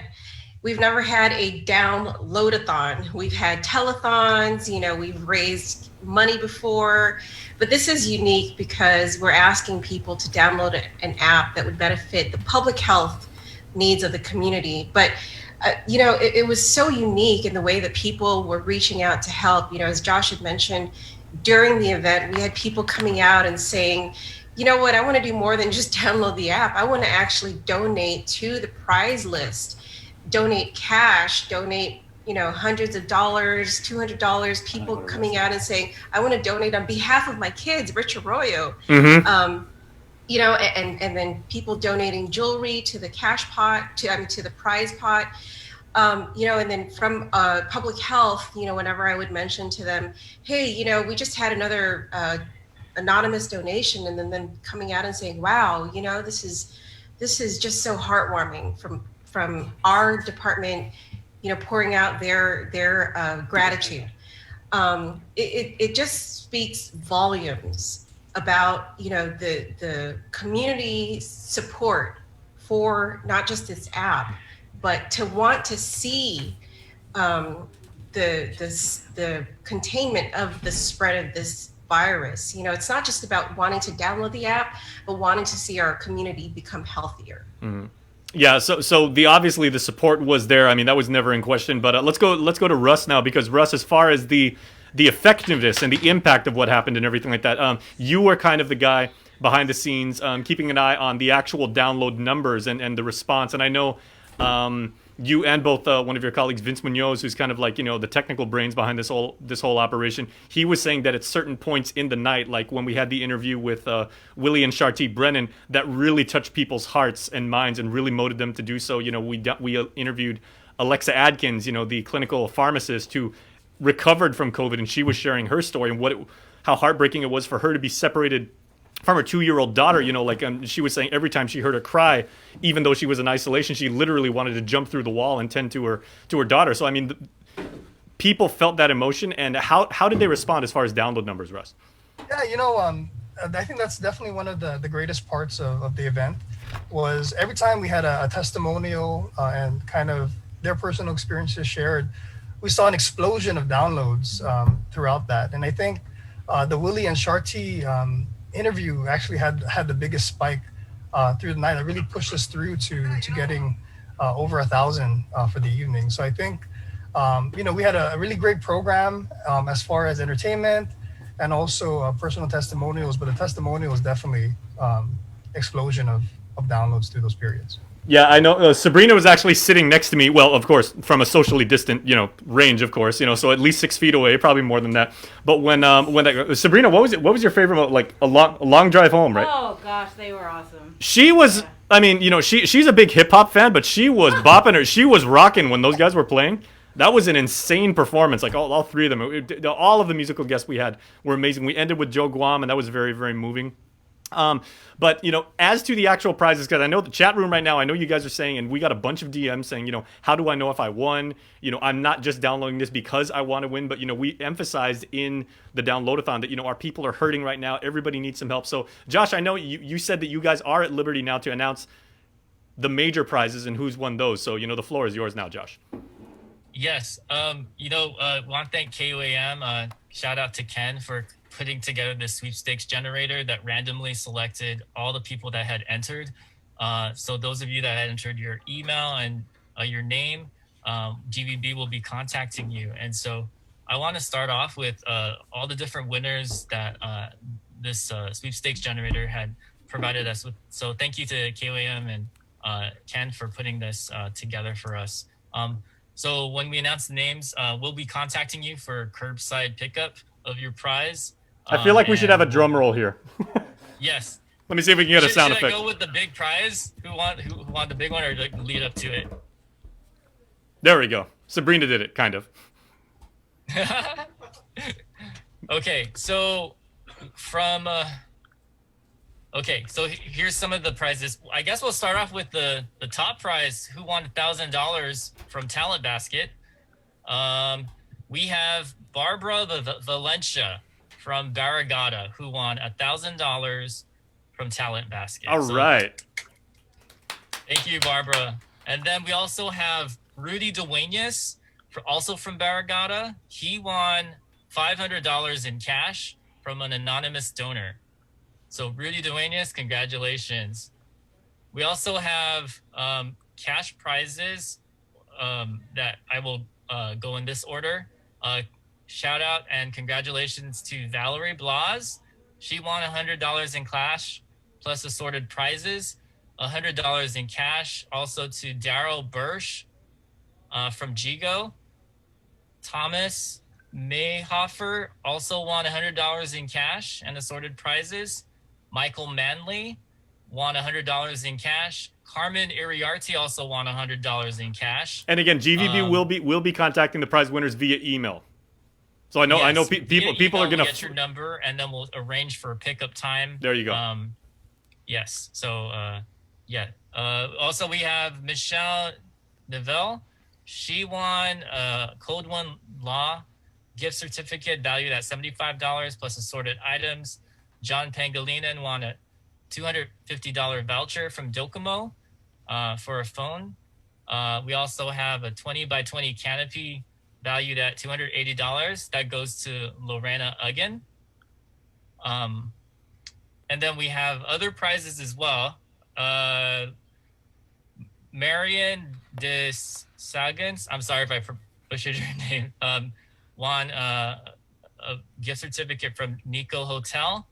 Kin Beneventi won a water park pass from Pacific Islands Club. Jen Dula won also a Pacific Islands Club water park pass. Nice. Adam Torrey won a Westin Resort 4-course meal. Lorena Montague won a Subaki Tower lunch for two at Casa Oceano. K-Dill Thomas Kelly won $50 gift certificate from Payless, plus a gift from Pipit. Eddie Ocampo won $50 gift certificate from Payless, plus Hyatt Guam chocolate cake. Marcia Martyr won $50 from Payless as well, plus assorted prizes. Bernadine Kinata won $50 in gift certificates from Payless and assorted prizes, as well as Mary Mantanani. She won also $50 from Payless, a gift certificate, including Nathaniel Galvez Jr., Victor Torres Jr. They all both won $50 gift certificates from Payless. Thank you, Cesar Masi, to Payless for donating the gift certificates. Brian Aguilar won $200 in cash from an anonymous donor. Mason Etsuma won Lacia Casil's jewelry donation, as well as Isabella Tikenko. She won Lacia Casil's jewelry set as well. Not a relative of yours, Josh? I'm sorry? A relative of yours, the Tikenko family? Yes, I believe that's my niece. Oh, nice. But I need to be sure. We'll have to contact them. There's a lot of Tikenkos out there. Okay. Well, you know what? Yeah. How many more prizes? So this is the thing. When we started out, I know GVB actually put the list of the prize donors together, and I believe there were 21 when we started the show. The community support and generation, and again, most of these were anonymous. People did not seek credit or acknowledgement or recognition, for their prizes. They just said, "Hey, please don't say my name. I don't want to say my name and everything. I got $500. I believe in this app, and I want our people to be safe and healthy. Let me do it that." And by the end of the night, we had more than double the amount of prizes when we started. I mean, I have. Between Sabrina and Chris and I mean, we've got 80 years of broadcast experience between of us. We've never seen anything like that before, and we've done a bunch of telethons. I've never seen anything like that. That's amazing. More than doubled in size, from 22 prizes all the way up to, I think, 45 prizes. So we still have a lot of names to go. We'll tell you what. I know we are gonna publish this, and we are gonna put it, probably on social media and our thing. So we will be contacting, or GVB will be contacting again everybody directly via email. So I just want to thank again Russ, Josh, your team over at GVB. You guys jumped on this. You guys put together an amazing program. We were absolutely honored to be involved with it. And KUM is all about the people. You guys know that. So thank you for letting us be involved. And Janella, I want to close with you, but real quickly, can you talk about the little cameo we had at the end of the show? The unanticipated guest spot by one of your family members. So surprisingly, he's here. He's asleep. so my dog, just so you know, never barks. Never barks. My dog Marley never ever barks. But I guess he chose the perfect time to bark. Marley, he decided to make a cameo. I don't know if you have the clip in your arsenal. Jason. Well, I like to call it. I like to call it the. Let's save this for future reference reel. Okay. I can wake him up and bring him on board. I'm gonna share it with you on Facebook and tag you. Okay, sounds great. Marley, come here, baby. And of course, when we want Marley and everything, now he's not gonna utter a peep. But yes. So Marley Carrera, everybody, ladies and gentlemen, who Janella was in the middle of this wonderful, articulate, heartfelt thank you to the people of community. And there's Marley. What breed of dog is Marley? He's a Lhasa Apso. He needs grooming, as you can tell. I was gonna say he looks like he's going for the whole sheepdog look at this point and everything. Yeah. And there's nothing wrong with that. That's cool. See, he's tired. He doesn't even want to participate. Okay. Well, guys, thank you. We got Monty Mesa from GPO in the KUM Zoom room right now. But thank you again. And remember, you guys can still download the app. Go to guamcovidalert.guam.gov. Please make sure you run this app. It's good for our community. It is a weapon. It lets you get involved. It takes pressure off of our beloved healthcare workers. The nurses appreciate it. The doctors appreciate it. And guys, we appreciate you for letting us be part once again in just getting the word out and putting this amazing event together. And we really look forward to doing it with you again, if possible. Yes. Thank you so much, Jason, and thank you so much to all the donors and the team KUAM and the musicians that contributed and all the interviews. It was an amazing night, and yes, please download the app and let's beat this. Yes. Thank you again. Thank you to KUAM, PBS Guam, GVB. Thank you to everybody who downloaded the app. The department is just so overwhelmed with all of the support from the community, and Again, this effort is really just to help our community contain the spread of COVID-19. So just want to continue to encourage everybody to download the app. Thank you, Janella. guys. Thanks, And Josh. great job. Thanks, Russ. Thank you. Great job to you guys too. We'll Thanks, see you guys. Wash your hands. Stay safe. Okay, 7:57. Just a reminder, you can still download the app. Don't think this is Yeah. a one and done type of situation. Please go and download the Guam COVID Alert app. Right, and we're not on TV, KUAM TV this morning because football. Oh, we are? Okay, sorry. We I are should now? know that. Where? That was a close game. They Okay, were in it overtime. was, yeah. 7:57, we're KUAM FM in Gagnon, Guam. It's the link on the breeze, 93.9. We're going to take just a quick break and come back with Monty Mesa of GPO. Next, here on the link, it's the breeze, 93.9. Good morning. Happy Life Construction is here and ready to work.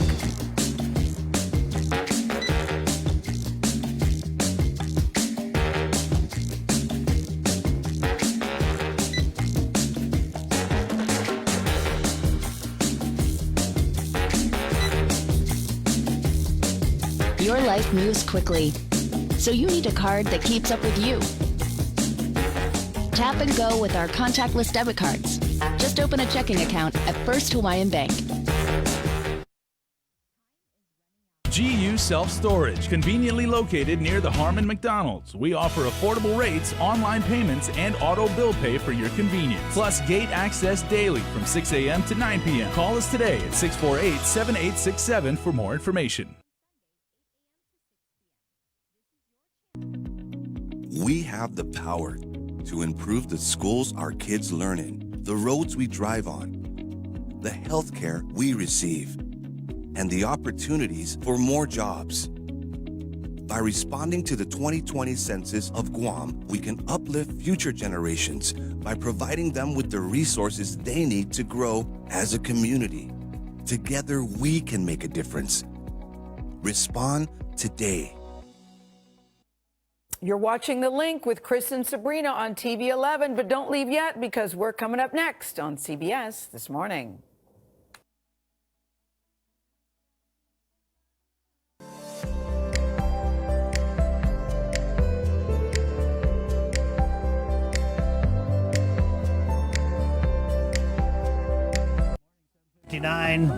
It's Monday. So many ways to catch the link, which is proudly brought to you by First Hawaiian Bank, Cabo Enterprises, and IT&E, and our partners in the Thrive Coalition, where we remind you it takes a village, yes, your village, to raise healthy and drug-free youth. Come on and thrive with us. 8 o'clock, let's just go into the KUAM News Zoom room. We're minutes away from our update with Lillian Posadas, the hospital administrator. Oh, we're going to say bye now. So before we, guys on KUAM TV, thanks so much for watching. And jump over to the KUAM News Facebook Live feed, which is Edward R. Murrow Award winning because of you and the way you engage with us. So thank you. KUAM TV, bye. Okay, hi, everyone. It's 8 o'clock. Good morning, Monty Mesa of a GPO. He's the big boss over at GPO. Good morning, Monty. Hi, Thanks Monty. for joining us. Good morning, Chris. Good morning, Bree. Good morning. First of all, nice mask. A little lemai leaf. Thank you. Yeah. What kind of mask is that? Homemade. Homemade. My wife made it. Wow. She made like 14 for me. Every day I get to use one. Nice. Following the 3 W's. That's There good. you Good go. for you, Monty. And I guess before we get into playing this Ross video that everyone's sharing and going around, what's the status of operations at GPO? So let's get that out of the way real quick. Yes, I think, we appreciate again the little relaxation of the limits of business to operate, especially non-essentials. And I think my team have gone above and beyond trying to make sure that we are safe, of course, and then our employees, our tenants, and ultimately it's safe for all customers, all our local customers. And I think the operation so far, we've been open for the last 3 days, and we've continued to adjust, looking at all the social distancing protocols, especially outside of the building. We know that, we've seen all the photo shoots in Instagrams, Facebook, and my team Twitter. are keeping up with all of these. Right. And again, asking our local customers, they've been very cooperative. Everybody's been cooperative in, adhering to the social distancing protocols, and we appreciate that. To include inside as well, inside we've had challenges, of course, to continue to enforce, the social distancing protocols. And every day we get new customers, and people just need to be educated. And we're glad that a lot of our local people are cooperating and understanding that we must all practice this, and we appreciate that. Okay, let's pop up the video then, Monty, that you talked about here. Everybody was talking about this over the weekend. Obviously, Ross, huge draw. And people came out in force, in droves, by the hundreds. And what appeared to be just a crazy long line, everyone close together. And so, Monty, when you say that you're adjusting and trying to make sure you guys are meeting all the mandates and the protocols, how was the operation at Ross and on the GPO, especially the outside part, has it changed on this Monday morning? Oh yeah, you will see. The first day, of course, that Ross opened up, there was a pent-up demand, no question about it, and the community, of course, every day we get calls, when is Ross opening, and the minute we send out the social media the notification that they're opening, boom. And again, they start out with only 125 people, really less than 25% of the total capacity that they could have handled. But we wanted to make sure, and they wanted to make sure too, that they don't overcrowd the store, but also that we do this slowly so that we can adjust accordingly. And of course, a lot of people came, and yes, we had lined up outside, but there were just too many people, and a lot of them, not just individuals, but 3, maybe 5 people in one group. I said, whoa, they need to split up. And my team readjusted for that. And, we added more security people to help Ross control the line and ask people nicely to follow the social distancing. And they have. It took a little time to get everybody adjusted and understanding. So we ended up saying, well, everybody now, today, you see that there'll be one person on each of the 6 foot. Even if they're family, they just have to take, 6 lines if there's 6 people, because we can't have them bunching up. And we learned from that, and we'll continue to adjust. And hopefully, Ross will still be there. And we know people are pent up demand. They will want to get in line first to get the new products that have been put out, because they did do a lot of work to unload a lot of containers to make sure that they have the essential items that Ross is selling, and not just clothes, but household items. That's very high demand right now. And a lot of the home furnishing that people just want to upgrade a little bit to have a better presence at home. So, we understand that, and we appreciate the local customers responding to our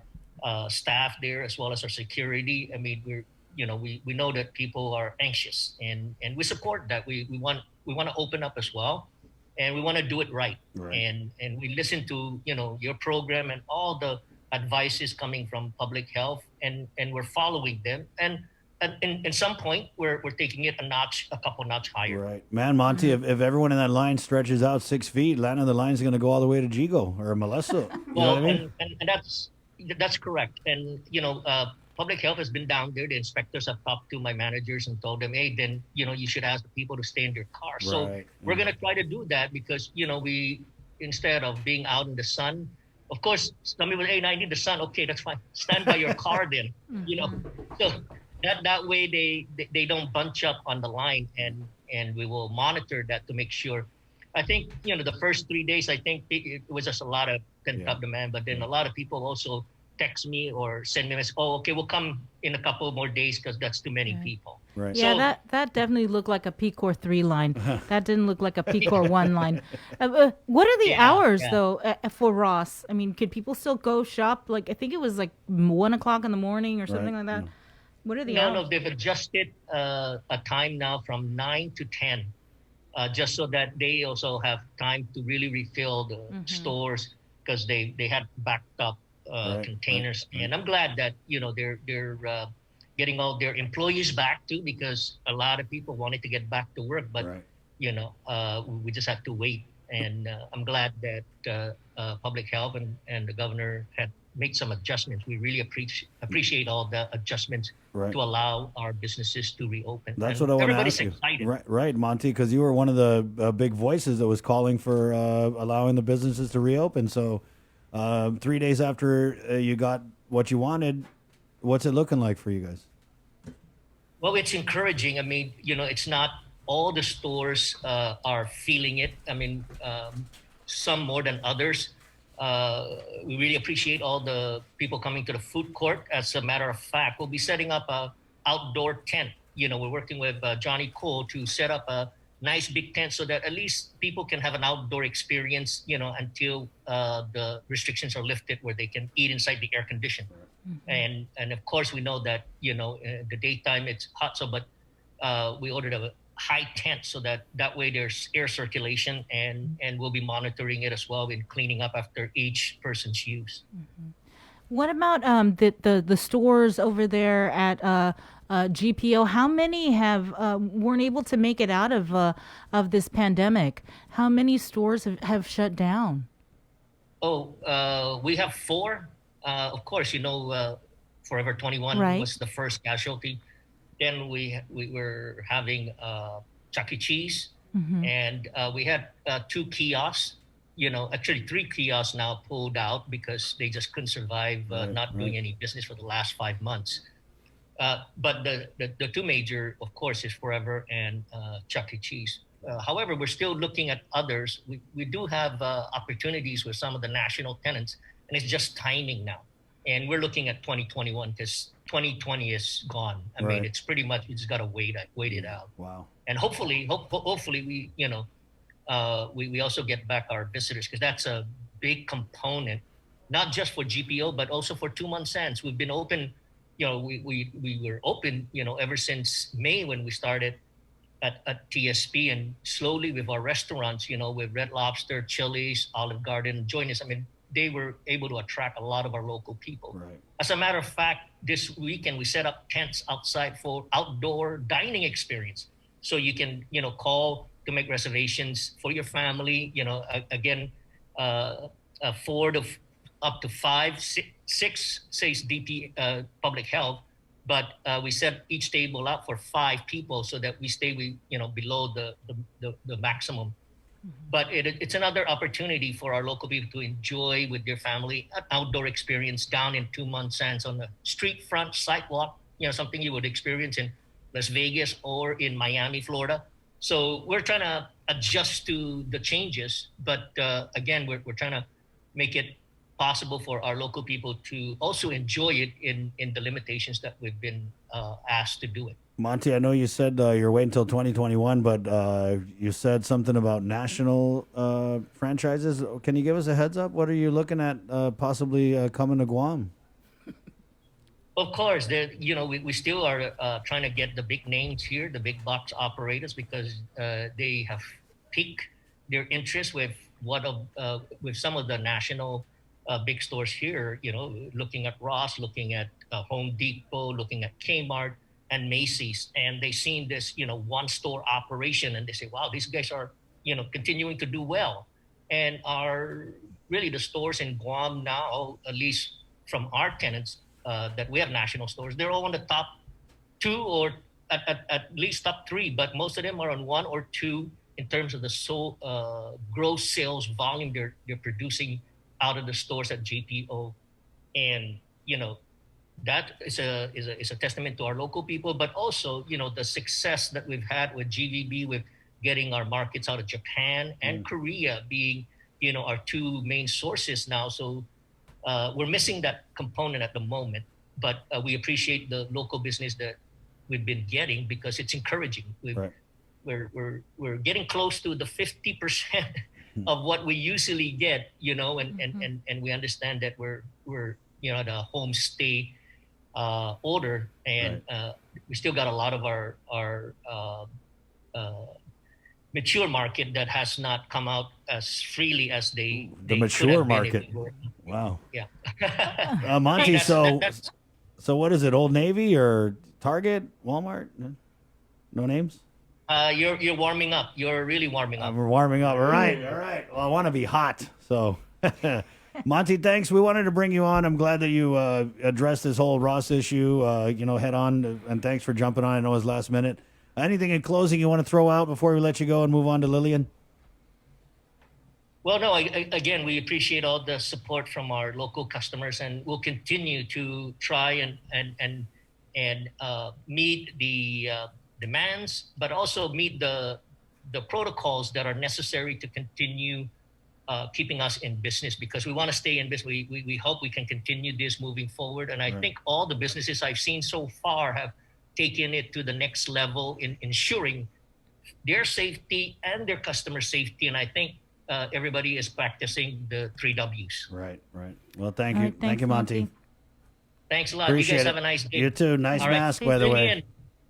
Oh, thank you. Yeah. Lillian, we'll see you. Thank you. All right. Maybe you could let Lillian in the back door at Ross so she could knock out some shopping. Yes. I think that's a good idea. I will talk to Ross and see what we can do.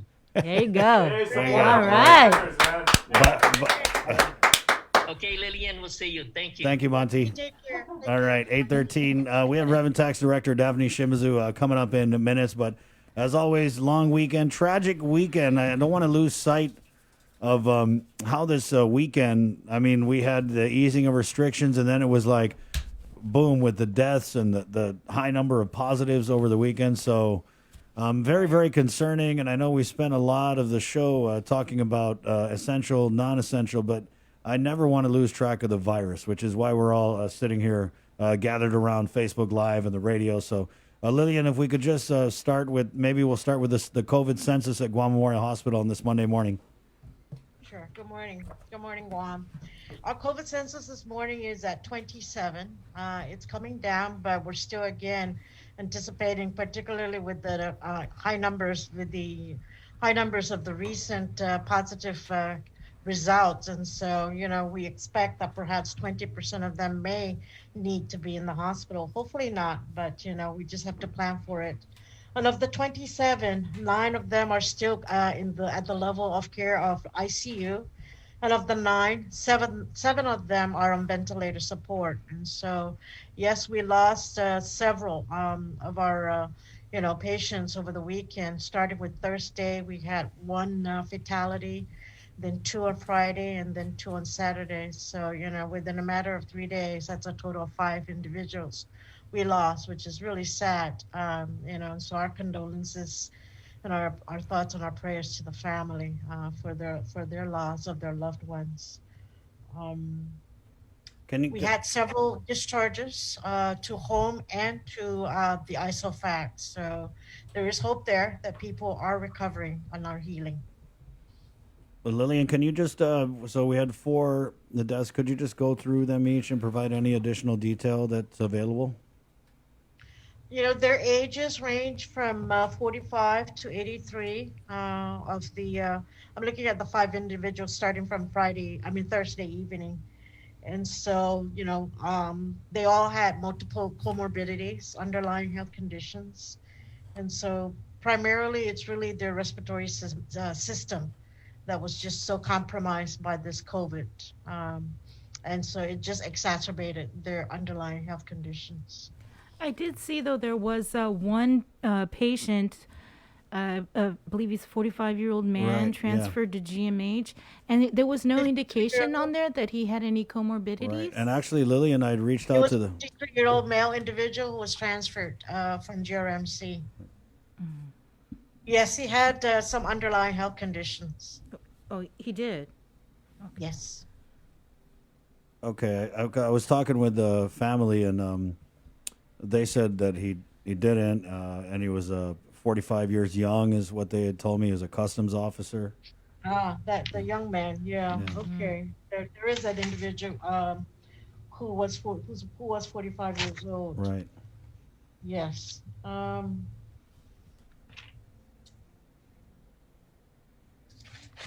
I mean, this is just so sad that so many people are dying that Lillian's got to sort through paperwork. Yeah. I mean, it's really alarming, guys, and I don't want to lose track of this. It is alarming. Yeah. It really is, and it is sad. And yes, we're just our condolences and our prayers to the families.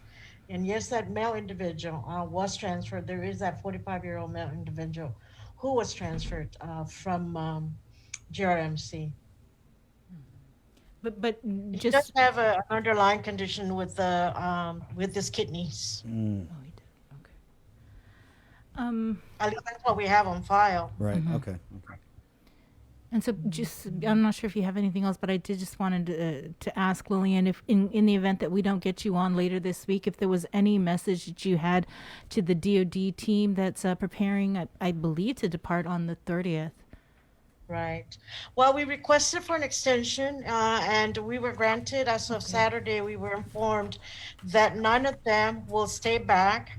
9 of the CCRNs and 1 physician who is an intensivist will stay back until the 4th of October. And that's to help us with the safe and smooth transition, because we now have the New West Staffing Solution staff on board. And so they're getting oriented and they're getting acclimated to the organization, the policy, where the supplies are, especially the crash cart, so that they're prepared whenever there's a code blue.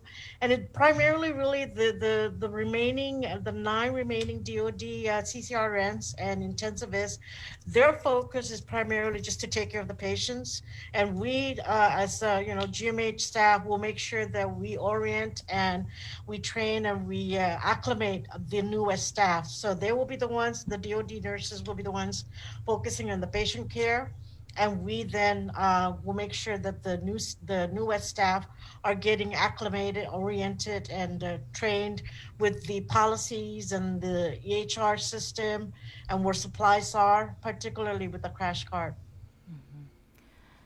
Has there been any final decisions then on how much of the New West staff or the GMH staff will be, detailed over to GRMC? We have detailed assigned some of our general medical surgical nurses.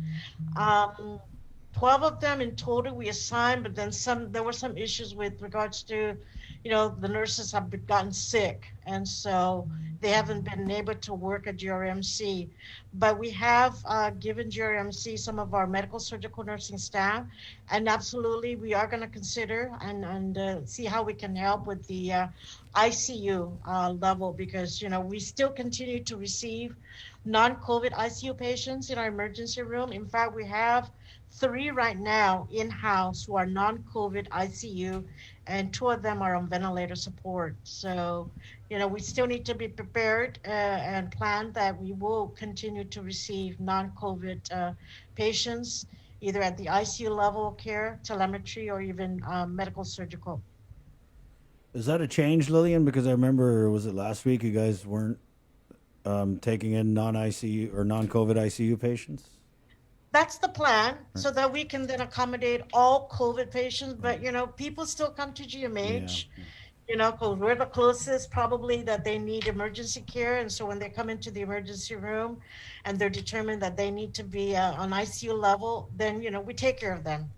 And we stabilize them. And once GRMC is able to receive the transfer, then we coordinate all of that. But, that's been the plan, is to make this facility strictly COVID. Unfortunately, people still come into the emergency room. And so we still have to take care of them.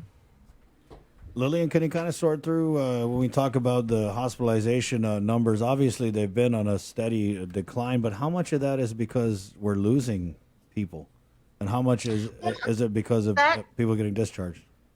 Sure, that contributes to the decline, but at the same time too, as I said earlier, we've discharged people home to their home. They recovered, and so they're discharged home, and also to the ISOFAC if their home is not adequate to keep them isolated in a room, so they go to the isolation facility. So that, part of that, but we, like Friday or Saturday, we saw 9 individuals in the emergency room who are COVID positive. So some of them got admitted, some of them were released home, discharged home. But it's an ongoing process that, we discharge, we lose some, but then we also continue to admit. Do you know anything about the 68 positives that were reported over the weekend, Lillian? We put in the ask to public health, and we're awaiting any info. But I mean, you said 9. You guys had 9 positive on Saturday.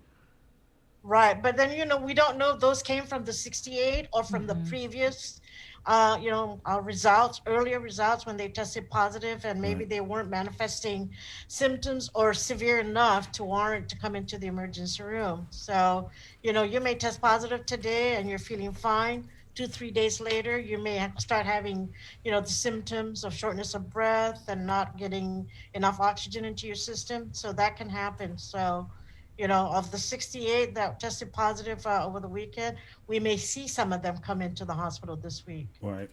Lillian, I guess in closing, you've always had a strong message for people. It's now we've kind of flicked the open switch on in so many parts of our economy and our, community. What's your message to the people of Guam this morning? Please continue to wear your mask. Please continue to try and keep yourself distant from others. Maintain that social distance as much as possible. And, again, wash your hands, because this is going to be the lifestyle we're going to be living now. And we just need to continue exercising those infection prevention measures. That's our lifestyle, is to wear a mask, keep distance, keep yourself distance from others, and wash your hands. All right. Thank you, Lillian. Thank you, too. Take care. That's Stay safe. Okay. 8:23, we'll keep it in the KUAM News Zoom room. Daphne, we're going to give it a second. Our sanitizing duendes are going to wipe everything down for you. Don't touch anything. Hands up. They got the Lysol wipes. They got the Clorox wipes. Okay, and I think it's clean now. So let's go to the KUAM News Zoom room. Here is a lot of men. Daphne, your ears must be burning because people are just asking so much about Department of Rev and Tax and what the operations are going to be like as we start this week under PCOR 1. I don't even know what to call it. PCOR 1. It's just the PCOR 1. 1.5. 1.5 maybe. Hi, Dav. Good morning. Hey, good morning. Good morning, Sabrina. Good morning, Chris. Good morning, Jason. Good morning, Guam. Yes, of course, under this modified relaxed PCOR 1, there were a lot of questions about whether or not we would be open and how would we be open. We did work through the weekend just to try to make sure that we organized our team for this week. We're open by appointment only. And so, for those, I did to volume 7 so that way people would have some information on that, some highlights from volume 7. One of them is if you have a driver's license appointment already because you had scheduled one and it was for September 28th, or during this time that we are, of course, allowing for customer-facing services by appointment, you can go ahead and go to the Department of Revenue and Taxation today. Of course, we do have some measures in place that are different from what we've seen before. We're going to require people to remain in their vehicles. We are not going to be having people standing in line outside our building because we're trying to reduce the possibility of there being congregation. So for those people who have driver's license appointments with driver's license and also for passport, you can go ahead and proceed to the Department of Revenue and Taxation today when your appointment is scheduled for. When you arrive, stay in your car. You'll either be called, or if you're not called, please call the office. Sure that we're answering our phones so that we can, and we'll let you know once you're clear to enter our building. We're not open for walk-in services, and so that's really, really, really important. We're not open for walk-in services, by appointment only. For the driver's license, we recognize that there was a lot of people who not only need renewals but also need replacements. Being, it's not an expired license or you're not close to expiring, but perhaps your wallet was stolen, your purse was stolen, or you've lost it. So the form that we launched about a month ago for driver's licenses to be done by mail is actually over the weekend, we decided that we would adapt it for replacements as well. So if you need a replacement or a renewal, we'll go ahead and accept that form for that. And that's really the highlights. In addition, something that we have been talking about with our team for a while was, of course, as we, can continue to consider, how we can contribute to the recovery of our economy, we've been thinking about how we can be issuing new business licenses during the time that we are actually, even prior to being doing this face-to-face appointment. So today we are actually going to be accepting applications for new business licenses. I know that, we hear of the challenges that our business community is having, but there are actually people who have inquired about new business licenses. So we're accepting at our drop box at the Department of Revenue and Taxation or by mail forms, so that we can go ahead and begin to process those and get them through the process. We've been working with our Business License Permit Center team.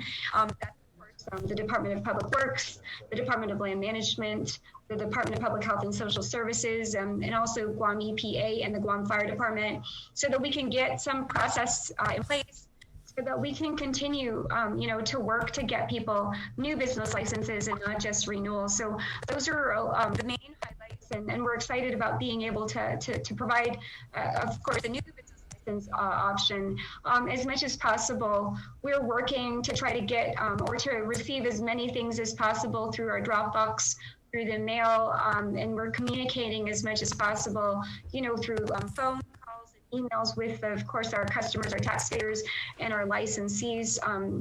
I know as we working on these, again, we believe that this is the pathway to getting to, of course, adapting the majority of what we do to some like online formats, so that we can get, of course, people to be able to do things online. In the meantime, this is where we are, and we believe that, again, this is, I guess, part of it's our pathway to getting there. But we don't want to wait until this happen in order for us to be able to provide these services, and so we're doing that. And we also, I don't know, Bree, if it's okay if I share information about the Ajuda y Mangafa program.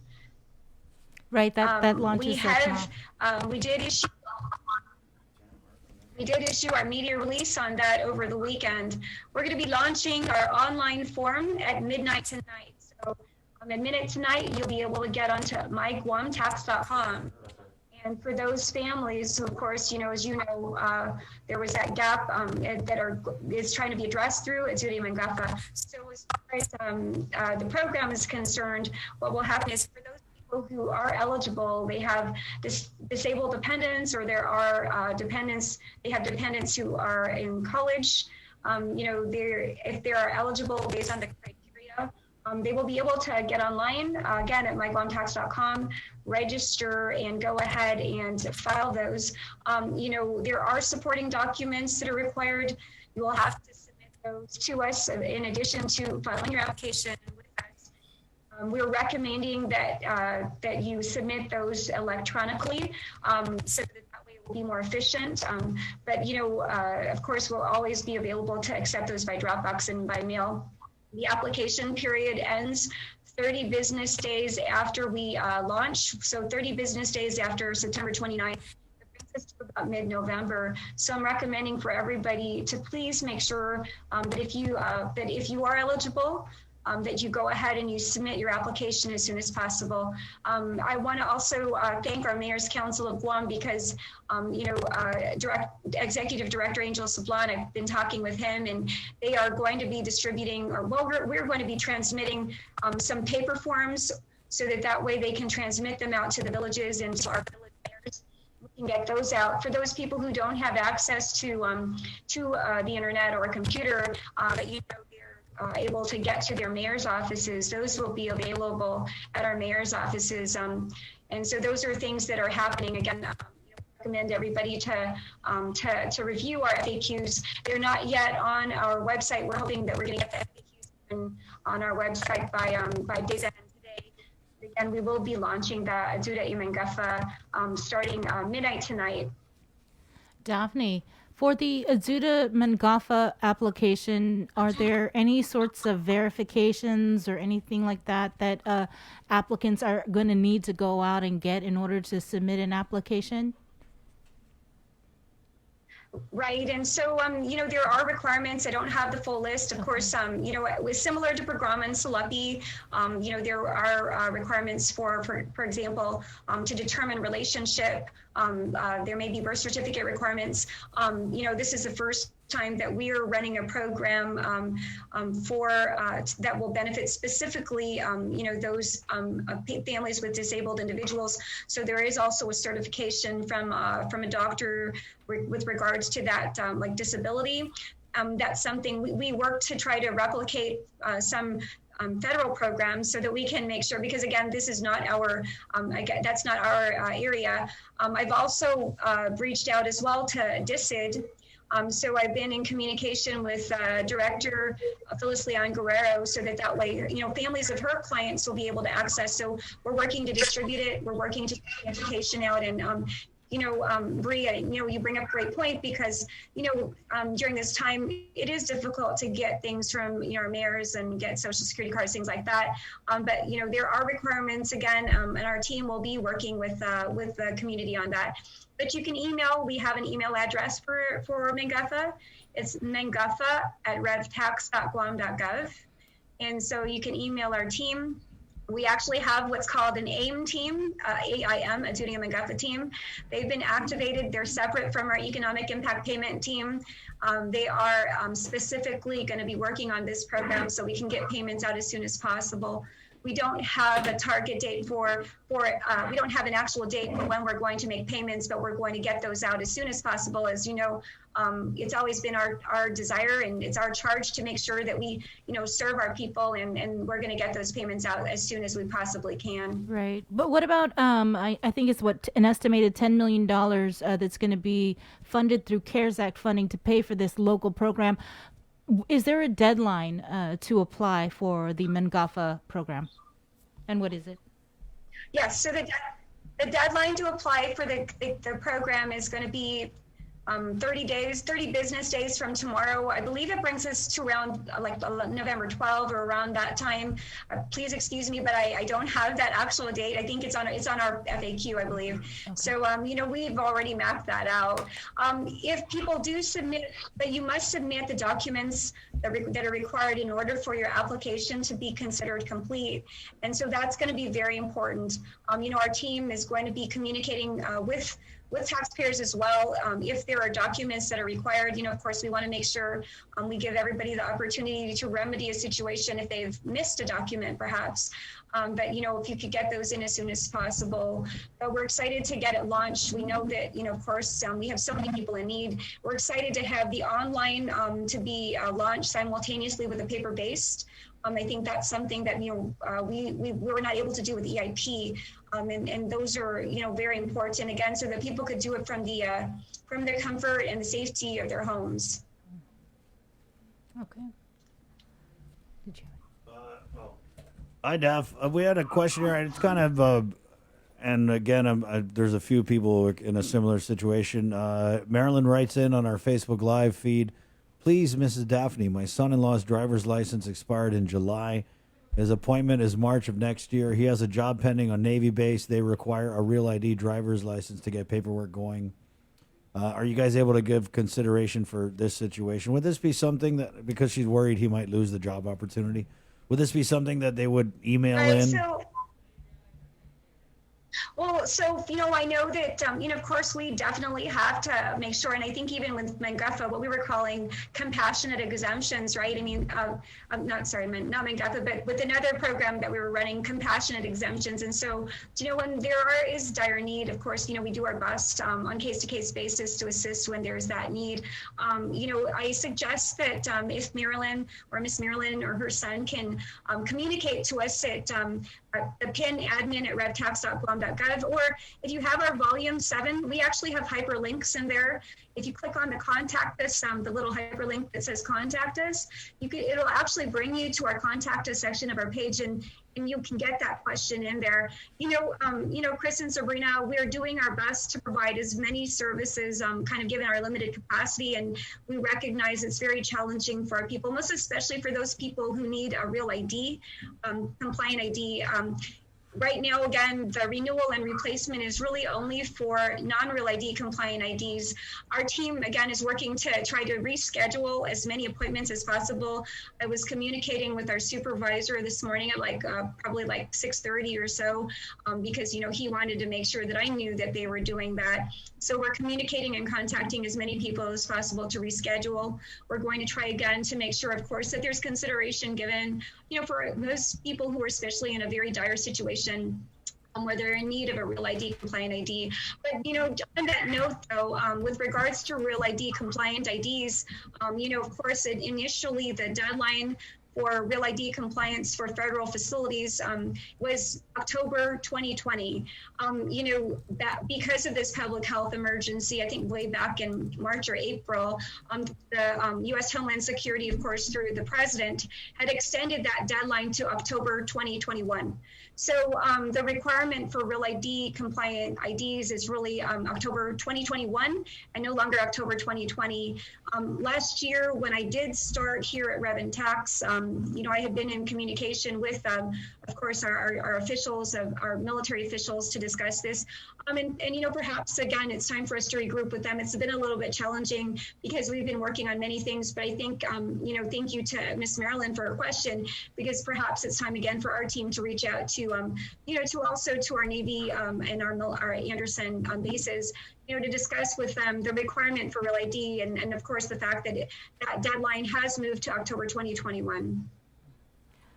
Daphne, we've spoken with Department of Labor, and they've been having serious issues with fraud and overpayments and things like that. Has the Department of Revenue and Taxation had to deal with issues with where federal monies have gone and maybe payments that were made that weren't supposed to be made?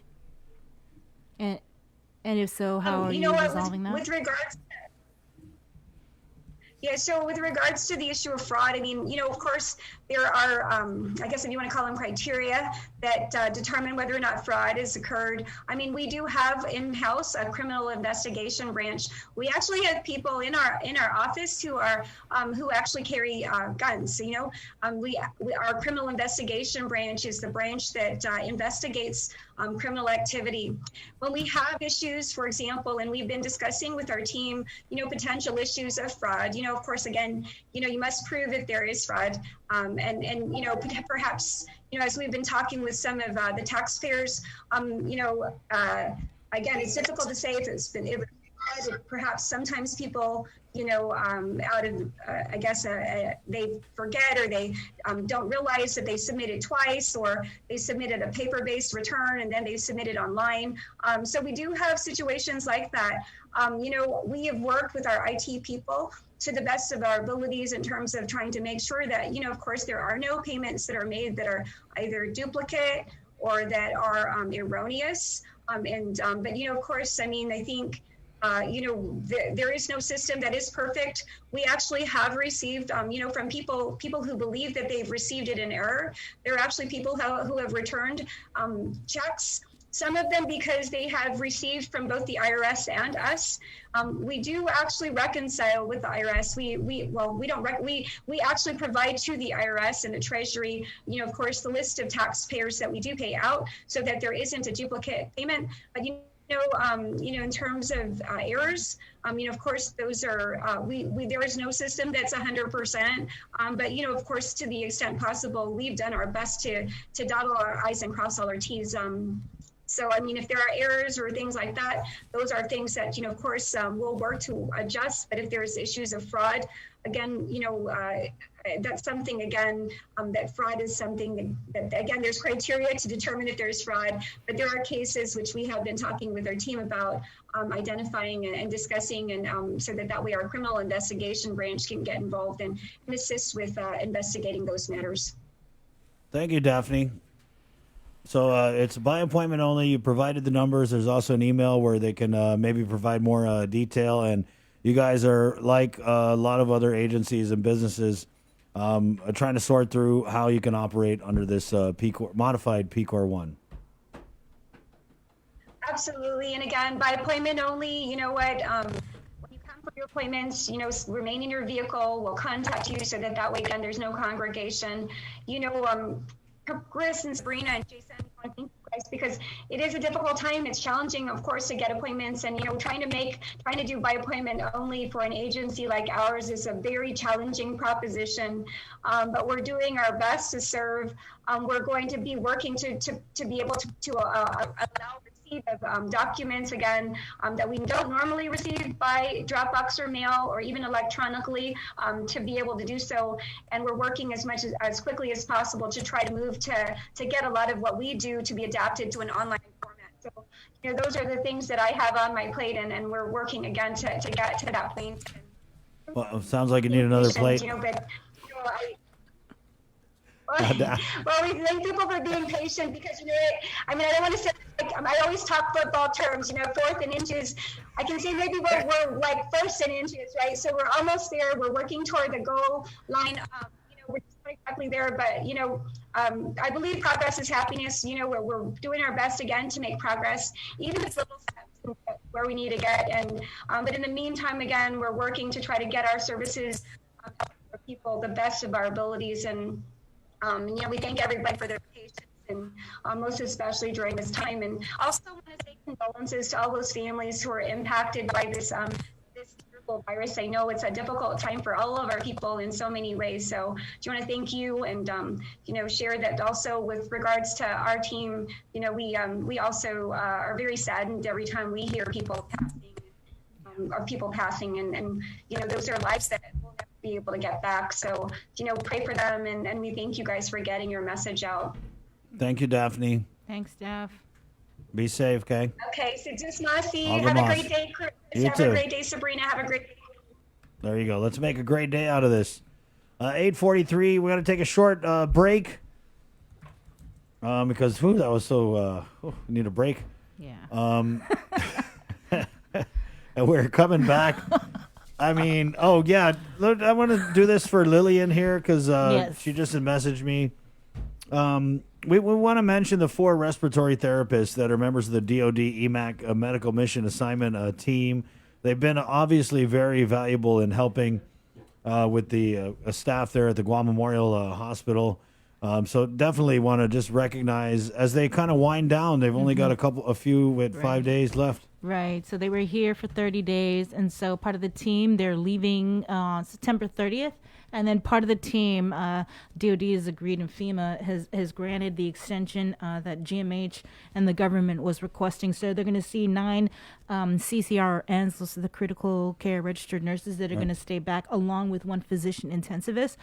And the rest will be going back to the mainland. All right, and we're going to take a short break at 8:44. More of The Link on the Breeze 93.9 is next. Good morning.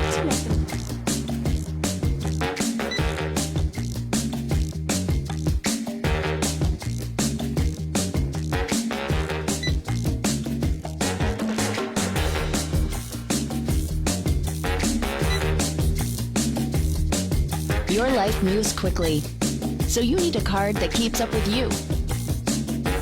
Tap and go with our contactless debit cards. Just open a checking account at First Hawaiian Bank.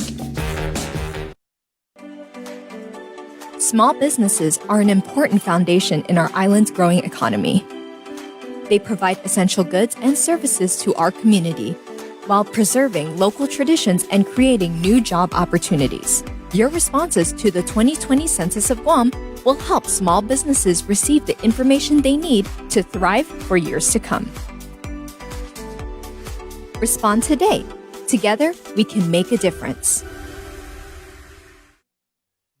Your generosity can change lives. Disasters won't stop during this global pandemic, so neither will we. The Guam chapter of the American Red Cross is calling on the continued support of the community to assist with their mission of providing disaster relief and recovery efforts, military family support, and life-saving training and certifications. In times of emergency, our support will not waver, and we pray that your support of our efforts will continue as well. We invite you to join us in commemorating our 20th annual signature fundraiser virtually this year by by supporting the Red Ball in a Box. We will be delivering special red boxes, which include a 4-course dinner from Micronesian Chefs Association and wine to our patrons and sponsors. As a sponsor, your company and message will also be featured in a special television tribute to the Guam chapter of the American Red Cross. For sponsorship opportunities and more information, please call 688-0280 or visit our Instagram or Facebook page. Let's support our community. Though we're apart, we're still together in generosity and support.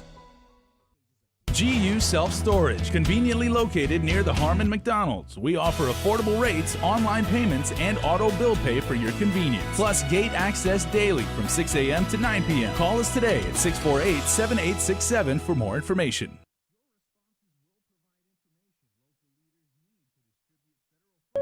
What is Guam COVID Alert? It's a community of people who care about the safety of others during these unprecedented times.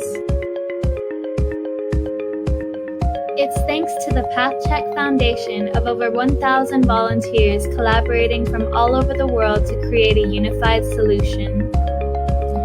It's Apple and Google partnering up to develop a Privacy by Design app that uses randomized Bluetooth keys instead of identifying information to send notifications of exposures to others. It's PathCheck, Google, and Apple's marketing teams providing marketing toolkits to ensure Guam has all the possible resources to make this effort a success. It's the Governor's Office, Public Health, and the Office of Technology uniting with all these experts to find a solution to help slow the spread of COVID-19 on Guam. It's all of these things coming together for one simple thing: to protect our neighbors, brothers, sisters, and all the people of Guam, especially during these times of uncertainty. Help Guam stop COVID. Add your phone to the COVID fight. For more information, visit guamcovidalert.guam.gov.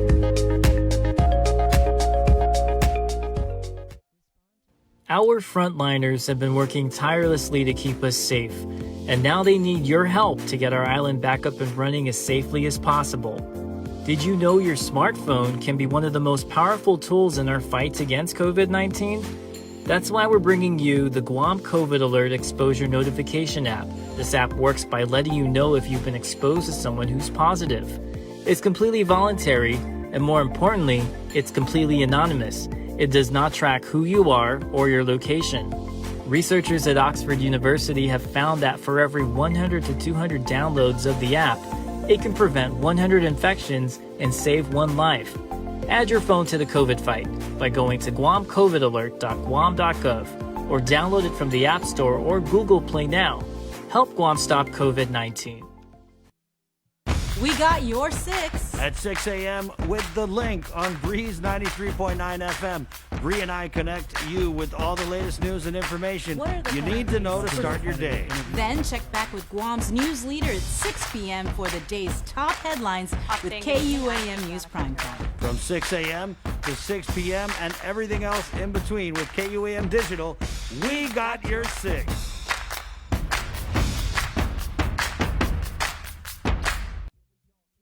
Sipping on a cold one, now what you think about that? That's life. Here on this island paradise, yo, I'm going back soon, but I might think twice, cause that's because of quarantine. It's way too fast, yo. I'd rather stay in Guam because this life is bad. I said beaches. 8:49. Nature, no need to worry about these player haters in my culture. If anything, we just exist to play this song periodically. Never forget! Yeah, youngins don't really be knowing about this. I played this for my boy chatting, and they were like, what the? Can you play it again? Like, boy, what you know? You know about Island Tribe, boy. I come representing Guam, USA. Raised on a hill in the Ville by the bay. Y to the O and to the Izzy. All right, okay, gotta get to work. Clocked in? Let's go. 8:50, Monday, the 28th day of September. Let's go to the KUAM News Zoom room where we have just got, shook the tree a little bit over the weekend. And it started with Mike from Paradise Fitness, and then Bree was like, oh, can Omar come on? And then it was like, let's get Joey Crisosimo Jr. on. And then I was like, Joe's Jet Ski, they're reopening after having been shut down. Let's get them on. And then Jason was like, hey, Christine Boleto can come up and give an update about what it was like for the businesses over the weekend. And so it just turned into, all right, send the link to the whole island. But there's just a mix of guys. And so we do have Mike Scroll, of course, from Paradise Fitness. We have Joe Stadler of Joe's Jet Ski, Joey Crisosimo of Let's Ride Guam, Omar Damian of Heights Academy, and then Christine, Christine, you're wearing your chamber hat this morning, right? I suppose so. I actually was asking earlier, what are we doing this morning? Because Jason just sent me the link and he's like, we're ready now, get on. Yeah, so yeah. Why not? Yeah. I don't know if you want to put any hat over that hair, looking nice and this morning, Christine.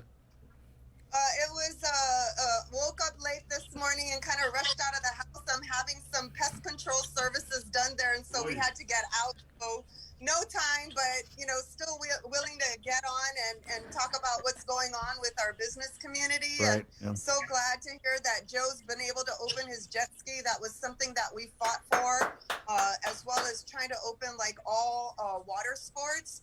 So glad that that's working out. We did try with the gym. Sorry, Michael.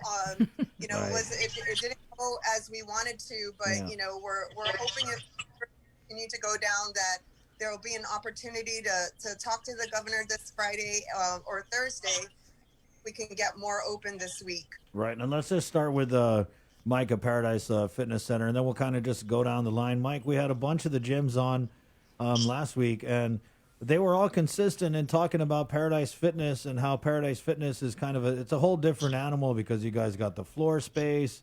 I mean, you've got obviously so many different options for people to work out, but we'll just take it to you right off the bat. Do you believe that you guys could open today and still, comply with all the protocols, with social distancing, with the sanitizing, and all of the different mandates that have come out from the Department of Public Health and Social Services? Thank you guys for providing this platform. Good morning, Bree. Good morning, Chris, Jason, and everyone.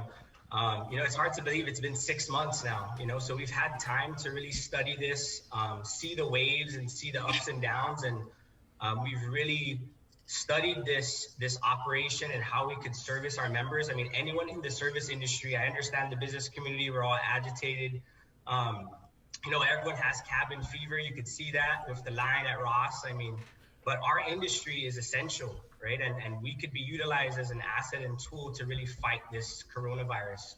We've been going through a pandemic, and the pandemic with chronic disease has been going on for so many years, especially on this little island of Guam. But we've been ready to open. We've submitted our plan, and that's what I want to kind of tell the business community is, before we point fingers and before we do the blame game, we have to come up with solutions on how we're going to operate, because complaining and pointing fingers is not going to do anything at this point in the game. We have to be proactive. We have to come up with a plan and submit our plan. And, I commend the governor and lieutenant governor because it's not an easy balance. You have 42 deaths, and my heart goes out to all those 42 families. But at the end of the day, you have to balance the economy's health and then the community's health, especially with the highly infectious virus, right? With no vaccine at the moment. So with our industry, we serviced about 55,000 workouts just when we opened from June 8th. I believe it was till August 13th.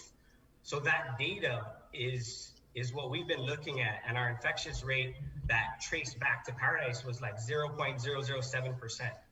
So I understand, though, it's the balance of trying to figure out how to open up the economy in a gradual progression. But us as a business community just got to take ownership and figure out how do we educate human behavior with our members and our consumers that come into our doors and just consistently be on top of it.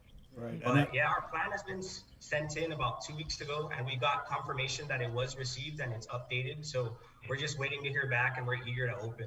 Well, I think one of the key things you said there, Mike, is let us come up with the plan and let us put it in play and let us, go to work. We've seen it with other businesses, right? They've submitted plans, whether it's the hotels or the restaurants and whatnot. So that being said, you submitted it a couple weeks ago. What kind of dialogue, if any, have you had with the people who can make the call to let you guys open? So, we've been sending it to, of course, Department of Public Health as requested, and then, of course, to the Physicians Advisory Board, and along well with the Economic Recovery Panel. And it's been a back and forth thing, but we've been studying this and looking at data. And that's the thing about, like any business, you have to study data, and that's how you make your decisions. That's how you track trends. And we've been doing good. In the beginning, it was survival mode, and then we went into revival mode in like June, I think, for all businesses. And then now we're back into survival mode, and I think it's just adjusting and revamping and catering to what type of industry and process you have, right? There's a lot of propaganda out there that the fitness industry is somewhat a cesspool for COVID, and that's really far from the truth. So, there's a lot of data and things out there. There's even a global national study that had, I believe, 45 million check-ins in like 3 months with 2,000 clubs around the world. And the rate was like 0.003% traced back from those clubs. And, there's a lot of murmur around again that are saying that it's biased and flawed data because the main industry and the biggest association of the fitness industry was proactive to come out with this data. And there's certain physicians out there that think that that data is flawed. So that's why I always go back to our local data. If we could service 55,000 workouts and still have less than 1%, that's powerful data. So that's why I'm trying to figure out how can we get over this hump. I know there's all these other businesses, again, where everyone's going to get defensive because I understand it's people's livelihoods now. Right. This is people's livelihoods, and this is our main bread and butter to feed and provide for our families. But the service that we provide for the community is something that I want to kind of just highlight. It's exercise, it's medicine, right? This pandemic with chronic disease has been going on forever. And that's something that's not really talked about, right? And that's something that I want to see kind of happen in the next couple of weeks. And I think we're moving in that direction. I've gotten word that they are considering it. They're working hard to figure out how to adjust certain things. I think the last time you guys spoke, you were talking about moving outdoors. Of course, for Paradise Fitness, it's our business model. It's not realistic to do that, right? I mean, with Guam's bipolar weather these days, sometimes we have infrastructures. We invested in state-of-the-art facilities to service the community. So I think it's just if all businesses take ownership and execute, we'll be fine. Right. I wanted to move over to Heights, Omar, and I just don't know how jiu-jitsu is going to be able to thrive or even open up. And just, I guess, your comments on maybe even the plans you may have submitted to public health. Sure. First, can you hear me? Yeah, we got you. Hey, Michael, awesome intro to this. I think you hit on tons of really, really great points. And honestly, I think JJ also touched on it the last time. We're kind of going at this a little bit backward of health and how we're approaching this pandemic.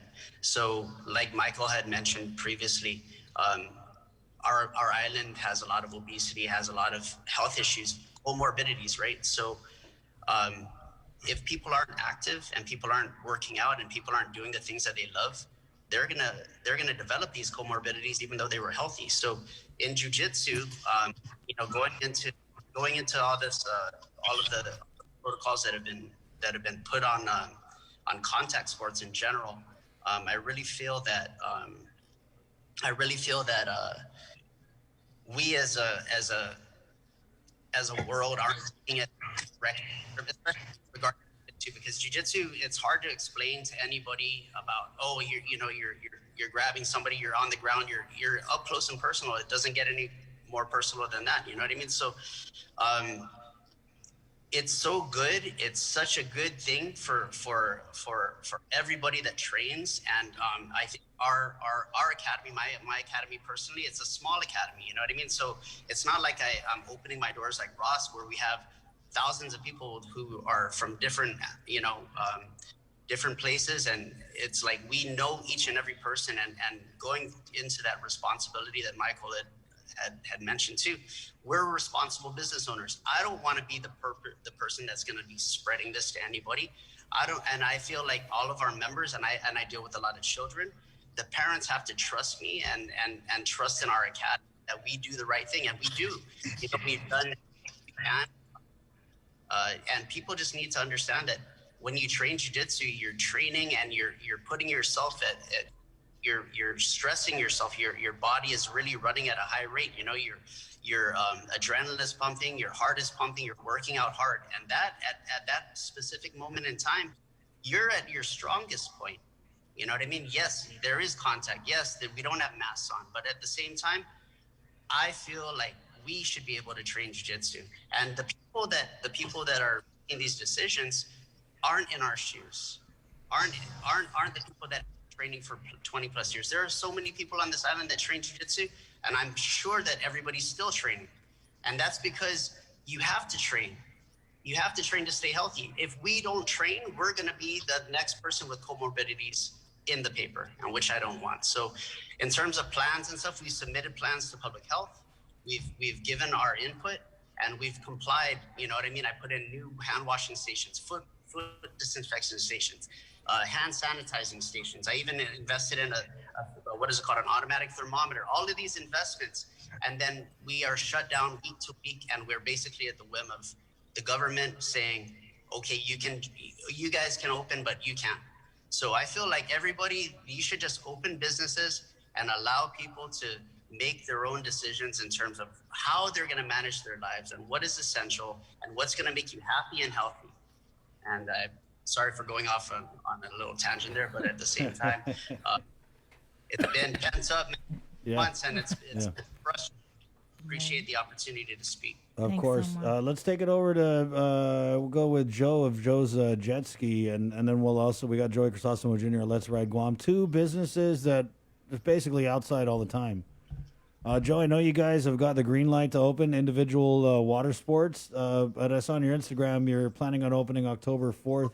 What has it been like to be shut down during this pandemic? Because I feel like for someone like you, we've got the pandemic and we've got our local government telling you when you can and can't open and when you're shut down and when you're not. But then we've also got this tourism pandemic, right? Where you're a small business who, I mean, you get a lot of that income from the tourists, which are non-existent. And when that happens, you turn to the local market. But you weren't able to do that because we're all locked down. So I guess we'll just take it over to you, Joe of Joe's Jet Ski. What's your take on that? Unmute. You can unmute. All right. Hi, guys. Good morning. Yeah, I mean, I guess I could kind of touch on some of the things that Omar and Mike had discussed about. Let us decide if people want to go out and put their lives at risk. I mean, we do it every day. We get in the car. We kind of know the calculated risks of being out in the open. And I think in the beginning, when we didn't know so much about the disease or the virus, we had to gather that data. So we all locked down and went into this tight quarantine, which led to a lot of deaths, in my opinion. I feel like at first it was good, the first couple of weeks, and then people kind of started getting lazy and losing a bit of their drive to go and be motivated, get out. I mean, I think it took until, at least personally, a month until I was like, gosh, I think my body needs to be active in order to have a better defense against the virus. And so with that shutdown, we learned a lot. Then the second shutdown came. I mean, fortunately, we were able to have a secondary market in the locals and military, right. That really helped us. That was something we had over other tourist-based operations. We were able to see numbers 30, 40%, which was surprising, really. And, it brought an energy back to the team. Everyone was happy to get back to work. But now this second shutdown, it sort of created a bit of extra laziness, I think, because people, maybe they're comfortable having some money from the PUA, and they, so funny enough, a couple of days ago when I got the news that we can reopen, I called my guys, and it was different this time. They weren't super excited to get back to work. It was kind of funny because, the first lockdown, everyone was so excited when we could finally reopen. And then this time, the guys were like, oh, okay, I guess we'll reopen. And I mean, what that does for us is we need to bring the morale back to the team. I think once they get out and get back in the water, then everyone's going to feel better about it. But, you know, shutting down is never easy. I feel it for the business community, tourism as a whole. You know, I have to say thank you to the Chamber and GVB for helping us and considering us to reopen, you know, even though we're so mostly tourist based. Right. You know, someone like us were able to do 2 markets. So it was a nice shift, but, you know, altogether, I feel bad for tourism in Guam. We're a little bit lucky being insulated, having a local market for our type of activity, but gosh, you know, the other guys in tourism, I really hope that there's going to be some kind of support for them. I don't know where it would come from, but right now we're all weathering bills that we have to pay whether or not we're open and generating revenues. You know, we've signed contracts on advertising. So really we need to generate money for ourselves. And overall, like if we didn't have this secondary market, we'd be borrowing money right now. Or shut down. Right. Bills. That's just the domino effect. Our landlord has to pay bills too, so we got to pay them. You know, we've been fortunate that some advertisers have forgiven or reduced advertising obligations for us, which is really nice. And you know, overall in Guam, it's a small business community. We eventually will return the favor back. But for now, this is just this weird, strange regrouping that we're going to have to go to. Everyone's sharing hours. We're not laying anyone off. We're just kind of sharing hours what we can. The skis do need maintenance. If you let them sit, they go bad. So, and lock up. So, I mean, that's our personal experience. Right. Joey, let's go over to Joey Crisosimo Jr. Let's Ride Guam. Now, this is where you guys kind of go around in the little, I just call them ATVs. Yeah. Or the little cart things. Right. Obviously, I'm terrible. I've gone with Let's Ride Guam a couple times. We're not up with the terminology, Joey, but this is an outdoor business where you ride around. You guys kind of go up, definitely off the beaten path. Yeah. Have you guys submitted a plan, and do you believe that you guys would be able to operate under the PCOR 1 with following all the mandates and all that? Wait, are you guys opening? Good morning, everyone. Morning. Morning. Yeah, thanks, Joe, Mike, and Omar for sharing your thoughts and a lot of the plans and protocols. Let's Ride Guam is, similar to Joe's Jet Ski. We do have a secondary market that we can definitely take advantage of with the locals. Going outside, I think, is the most important medicine, and also to counteract this virus. Going outside and just enjoying nature is one of the best things you can do right now, instead of staying in the house. One of the things is just mainly following the protocols, disinfecting.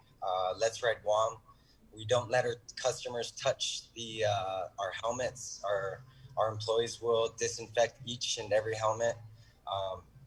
We've done a lot of different things like that, but I truly believe we're able to open PCOR 1 with just some minor changes. We definitely will limit some of the big groups. So if we had a military group, we would just limit the amount, and then also stagger our rides. That way, there's not as much interaction out there. But again, you're out in the open, you're out in the mountains, and there's really not much contact. You're going to be out there. So I definitely think Let's Ride Guam can be out there and, just provide a service for the locals and military while everyone's going through this hard times. So are you guys able to open, Joey, or no? You know what? Right now, with group tours, I believe if Joe's Jet Ski is able to open, I believe we are able to open. Right. And so we can do some private tours, but usually the last communication we did have was we had to wait till after PCOR 2. But, I truly believe that we have everything under the protocols that could easily handle the different households, locals that we did tours with before this second lockdown. We staggered it, and then we also separated each household per vehicles. So, we're definitely following the rules, and, we're making customers happy, and seeing the kids, go on the tours and just enjoy themselves and go out for a little hike. I think there's no harm in that. Right. Let's take it back up to Mike. Mike, I wanted to talk about rhyme or reason. We hear from so many different business owners. We heard from the churches this morning. Non-essential. Churches are non-essential. What do you make of this idea? I was talking with a friend of mine over the weekend that we've done so much to reopen the restaurants, for example. And I'm just casting a wide net here. We've put out all these different ways that they can operate, and so the message is go out and stuff your face, eat out, do whatever, but we can't go work it out. You know what I mean? So I wanted to ask Mike, what are your members saying? Because you guys have a large membership. I mean, I know you got to deal with Gov Guam and stuff. What are some of the things the members are saying to you guys? Which is, I'm pretty sure, is like, we need to work out. I mean, that's a good point. We service a large demographic of Guam, Gov Guam as well. And, this was the first year that we had an open enrollment online, right? And that was a very interesting process, utilizing our website and things like that. But exercise is essential. It breaks my heart. And that's one of the things, I miss my team and I miss my members, and being in the service industry and seeing how crucial our service is for these people's lives. You talk about physical health, but now you're talking about mental health. We don't realize that all the people and the members that come into Paradise, I tell this to my team, is that they're going through something. This is therapy for them. This is their escape, right? Similar to like Omar and Joe and everyone who's speaking about the escape and balancing your mental health and physical health, especially during the lockdown. Right. I mean, this month, I believe, is a suicide awareness month. Right. So, I mean, our members, it breaks my heart. They're emailing us and messaging us when the last, directive came out. They thought non-contact sports meant that Paradise was open. So I had to put out a letter because people thought Paradise was going to open on Saturday because we're non-contact sports. But I was like, it just shows that our community of members rely on our services and all the other various services and businesses on island. And Paradise has been servicing Guam for, I believe, 25 to 26 years now. And it's an outlet and vessel for people who are going through stress and who are battling chronic disease. And, they have fitness goals. And it breaks my heart, but it's a balance and it's a gradual progression. I understand it is a highly infectious virus. So I understand what the governor and lieutenant governor have to go through the right protocols, and they have to speak to the physicians advisory board. But the fact is that exercise is essential, and it could be an asset to fight off this virus. If our demographic and our population is healthy, then the less comorbidities we're going to have, and that's how I look at it. I mean, restaurants and other businesses, I want everyone to open, right? This is, again, from a business standpoint and the economic health of everyone, I want every business to open. But again, take ownership, take responsibility, study your industry, not just on what's happening on Guam, but what's happening overseas in Asia and in other areas around the world, and figure out how do you localize that to your process and your industry. And I think everyone has done a good job. It's just telling the community it's human behavior. We're all creatures of habit, right? So we have to make sure we practice good habits. Wash your hands if you're stay home. Wear a mask, watch your distance. And I think that's just the basics that everyone has to keep drilling into the community. And it's hard, right? Our culture, we like to gather with our friends and family and barbecue and hang out with your friends. So I think that's the biggest thing for people on Guam to adjust. Right on. Christine, you're part of the Economic Advisory Group panel. Does the local data show that fitness centers, jiu-jitsu academies are I guess high infection centers on Guam that would prohibit them from opening? And are their voices truly being heard in the decisions that are being made? Data as far as what we do know is it's primarily social gatherings, funerals, barbecues, birthday parties. It's one of the reasons why I've been strongly advocating with not just our economic advisory group, but with the physicians advisory group and our recovery panel. We push for the low risk versus the high risk. We've pointed out that every business on Guam has submitted their plans to protect and safeguard our people from the transmission. I feel like our business community has done an excellent job following through. And so from what I understand, there's been no transmission to my knowledge in the gyms or fitness centers. Some of the gyms and fitness centers have also sent me pictures of how they've modified their floor plan, put like little spaces that people can be so that they ensure there's the social distancing going on. They sent me pictures of them doing classes outside that, again, protect the safety and put all of the safety standards in place. But, it's just unfortunate that they sometimes use the data from the mainland. They feel like the, what is it called? The gyms and the indoor dining are, where there's a lot of risk. And so it's really been a battle to fight to get these businesses open. Even with the outdoor sports, initially they had only put golf and tennis, and so we fought hard for the jet skiing, for the paddling. I mean, it's a continuous battle to argue the point. And to Mike's point, the governor and the lieutenant governor have a very difficult position because they're trying to, prevent the deaths. And so, we understand that, but, we feel as a business community that we've done a good job and can continue to do a good job of putting the safety standards in place to protect our customers, to protect our staff. And we really just want to reopen and get these businesses. I just heard over the weekend that Hard Rock Cafe is considering closing for good. It's like every day, every week, get more and more businesses that are closing for good. And I'm sad to hear with Joe's employees that they're not excited to go back to work, because I think it's going to be come January when the PUA runs out. You're going to need to look for any job you can find and be grateful to have that job, because it's really bleak out there. Yeah, I'm sad to say. Well, Christine, I mean, I know you've been working. You haven't always been the governor's querida, but I know that you've rubbed some feathers the wrong way. But I feel like you got a win in this. I mean, you were able to rally and get some businesses open during PCOR 1, of all things.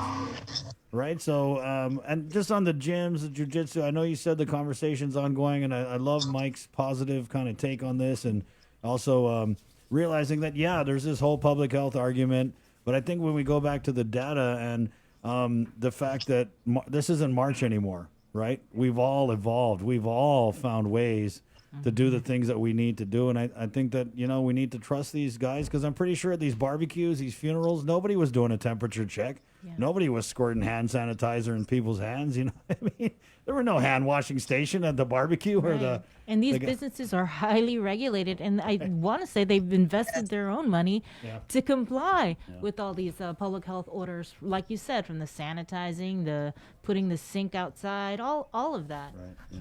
So it's definitely. And like that we've pointed out is, we've been in lockdown for 4 weeks, and the numbers are not going down the way that they should. So 6 weeks. If it's 6 weeks. And I honestly don't know how we can solve that situation. And I leave it to public health and the governor to figure it out. But 4 weeks of our businesses being closed and those numbers are not going down the way they should. Right. We've not solved the problem. We've got to figure out a better way, to address what's going on. And really, it's in the social circle. So get the businesses open, give people something to do. The businesses are regulating. They're taking the temperature checks. They're ensuring that safety protocols are there that they would not otherwise do while they were home. And so, we're really hoping, like I said, this week we'll get some more open, and we'll get to a point where all our businesses can operate, so that I feel not only with the health, which is, I think, an important thing, but for people to do activities for people to do safely. Because at home, it's obviously not a safe environment if we're all stuck in home and passing it among each other. Right. So I think if people can go to Ross and wait in line, then I don't see, I think if people can go get their face tattooed, that they should be able to go do the stare thing at Paradise. I mean, it's just kind of stare thing. I mean, yeah. Did you ever try that stare thing? I don't know what it's called. The dreadful stare It just, thing. It sucks though. I did the stare thing, and I was with BJ Penn, and my gum fell out. That was the ultimate embarrassment. Anyway. Yeah, I mean, let's give these guys a little bit of credit here. We're not talking to idiots. Obviously, like they said, they don't want to be the one to spread the virus. They want to do what they can do, and I think it can be done. I think they can do 25% capacity or 6 feet, whatever workout area that they go in and sanitize after. I mean, really, guys, it's not. I don't want to say it's not easy, but it's not that hard, especially when we see so many other types of businesses across the board that.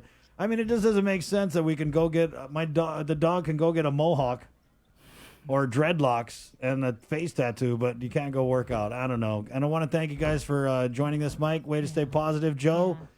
Good luck. I want to just do a whole round robin since just in the event, maybe the governor's listening or lieutenant governor or the economic panel of advisors, with the exception of Christine, your message. Your final message, and we'll start with Joey from Let's Write Guam.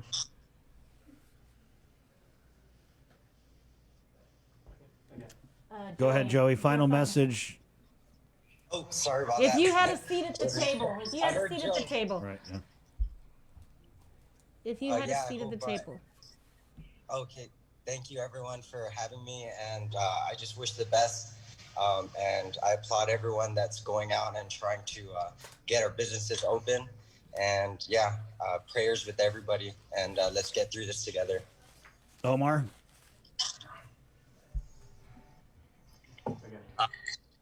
Again, for the opportunity.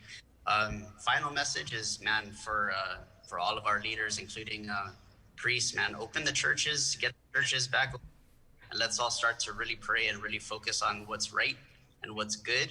And I feel like with that, we'll be blessed, and we'll get through this together. So much prayer.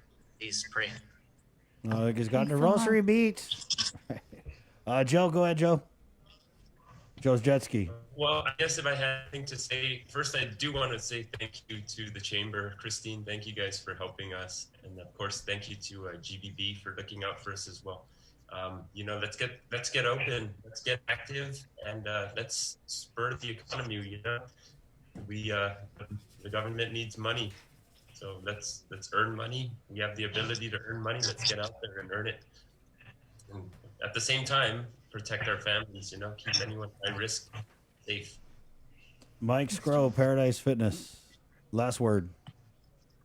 Thank you, Chris and Bree, Jason, and the KUAM team for providing this platform and this link to voice our concerns. And my heart goes out to all the leaders. I pray for all the businesses. We're all in this together.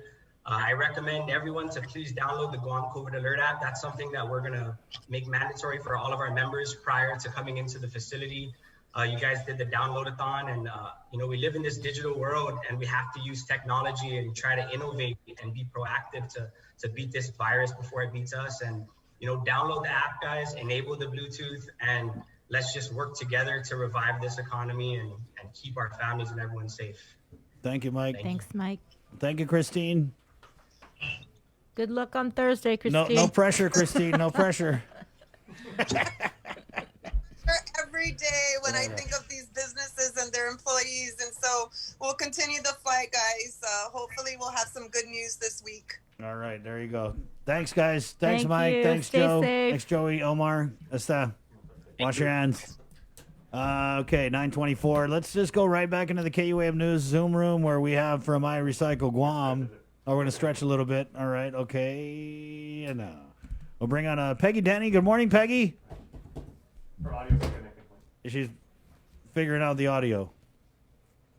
Connect using internet audio, I think, is the one you do. The one with the little microphone, right? Right. Yeah. Even I still have problems with Zoom. Right. Okay, well, we're just going to take a short break, and then Jay's going to walk her through the process of that. We'll be back with more. Go ahead. Hang on, Chris. I was thinking of something because we've done profiles on Mike and Joe and Omar and their businesses. I wonder, talking about like the app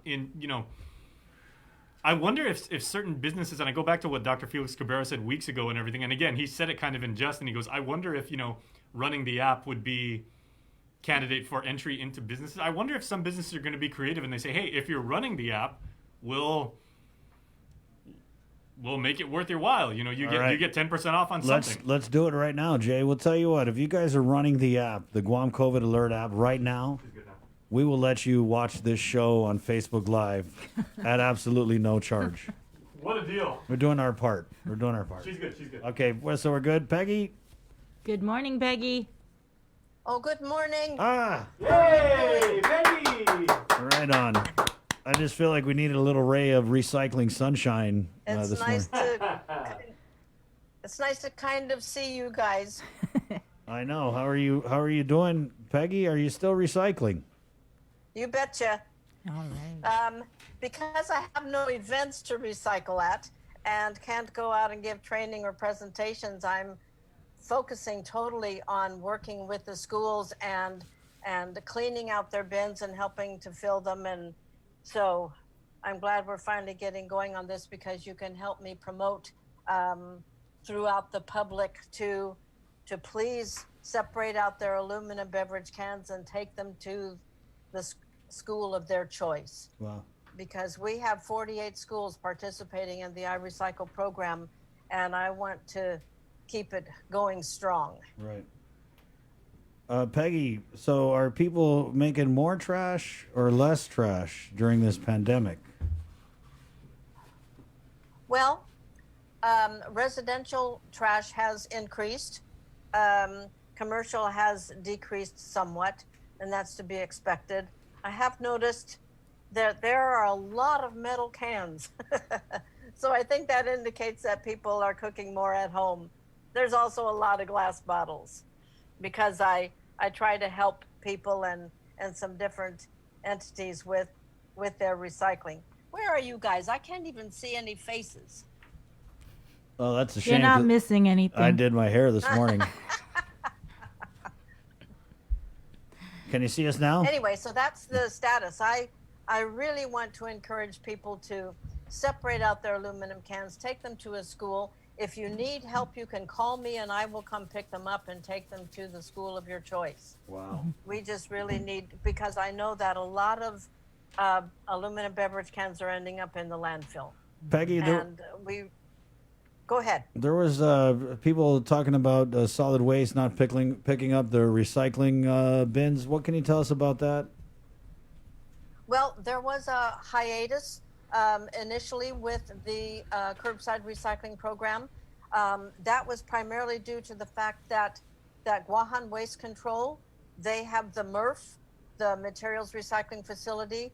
They didn't have the proper PPE for their workers to wear in order to do the necessary sorting.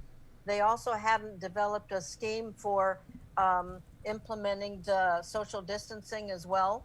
But then that was finally addressed and they received the PPE. So they are picking up the curbside recycling. Mm-hmm. And if anyone is not getting a curbside recycling pickup, then they need to call GSWA. Mm-hmm. Well, on a side note, you are on the GSWA board, right? You're still on the board? Yes. What happened Yes. with Larry Gast? Oh, well, Larry, actually, he had submitted a letter of resignation, and now that has been rescinded. He is going to stay on kind of as GM until we are in a position to find a GM to take his place. And then we're going to be, he's going to be hiring an assistant GM to help, but he is moving back home to Florida. Wow. Was it just To the be with his pandemic? family. I see. So you just like want to go home. That was you came through kind of. He just muffled. wants What to did go you say? home. Basically, he just wants to go home. Well, he's had a challenging time, Yeah. and he wants to he wants to go home and be with his wife. So we certainly understand that, and we appreciate we appreciate the tremendous job that he has done. And we still have a ways to go, but we are really appreciative of his willingness to still provide oversight. So, and I just encourage people to call GSWA, or they can call me, because I'm willing to help, and I can kind of act as a liaison, and we can address people's issues or concerns. Peggy, I know we wanted to get you on, I think it was a couple weeks ago, to talk about this, what was called a raid of the revolving recycling fund, in which, Right. yeah, and so we hadn't got to talk to you, but now that's law. It's done, yeah. It's done. But you had some interesting thoughts when we kind of shot some messages back and forth. What are your thoughts on that? Do you think that money could be better used in the RRF to do things like the white goods and all that?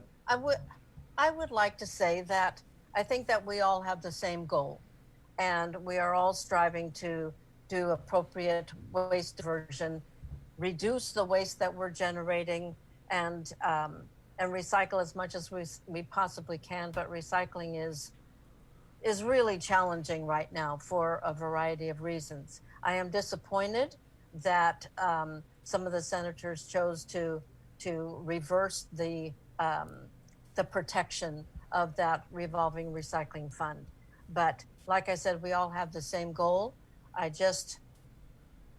know that GSWA desperately needs funds. Most people are not aware that the recycling program, the curbside recycling and the household hazardous waste, is costing GSWA about $1.6 million and annually.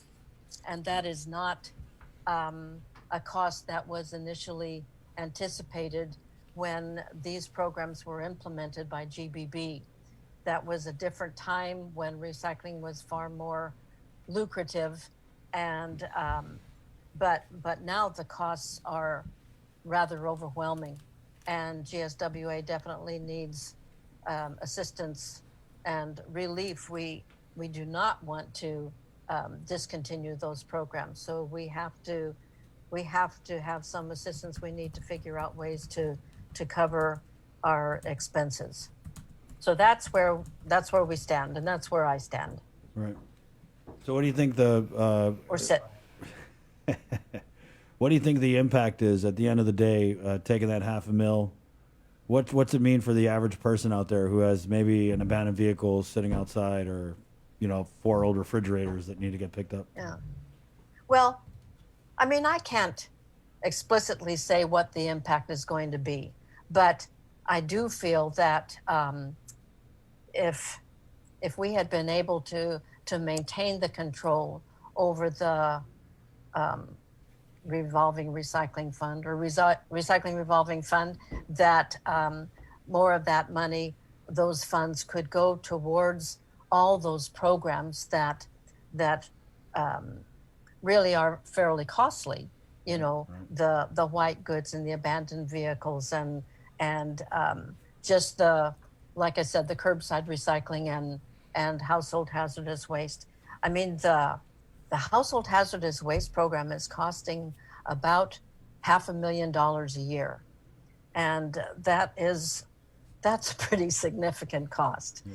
And we don't want to have to discontinue those programs. We just need to come up with effective ways of covering those costs. Right. Yeah. I think what's concerning for me is if you can do it once and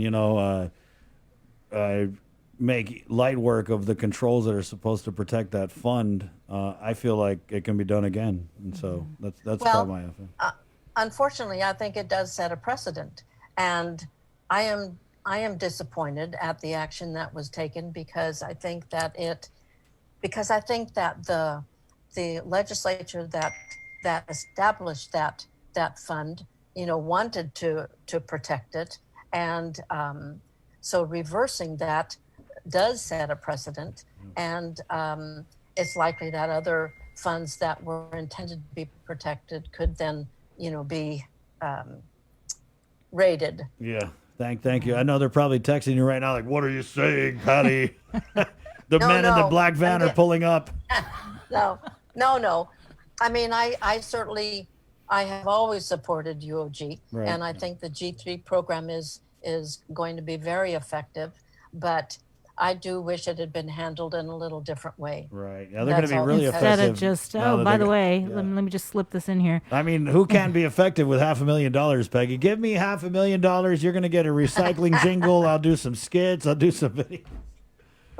Yeah. Peggy, closing, if you could, in closing, right? People still got to recycle. The schools need the money. How do they help? Yes, okay. So first, let me say, although GSWA has not taken a stance as far as telling people to not put plastics in the curbside recycling bin or paper, because we haven't wanted to change their behavior, but at the same time, we can't recycle those, so all that is ending up in the landfill. I would just like to encourage people to reduce the plastic that you're generating, do your utmost to reduce the plastic you're generating, separate out plastics 2 and 5, because those can go to the Micronesian Climate Change Alliance, because they have machines that they have purchased that can process those into pretty cool things. Shred your paper and use it for composting or mulch or chicken or rooster bedding or whatever. That I feel is truly a win-win-win situation, because we're using the paper at home. We are diverting it from the landfill, and we are reducing our carbon footprint by not shipping it off island. Okay, so then what can definitely go into the curbside recycling bin is metal cans. So people, if you have a metal can and you cannot crush it with your hand, then you know it's not aluminum. Okay, so then that can go in the bin. It can be recycled as scrap metal. You can take off the label, you can leave it on. You don't even really need to rinse it out. You know, it's just, it can go in that bin. Now, aluminum cans can go in the bin as well.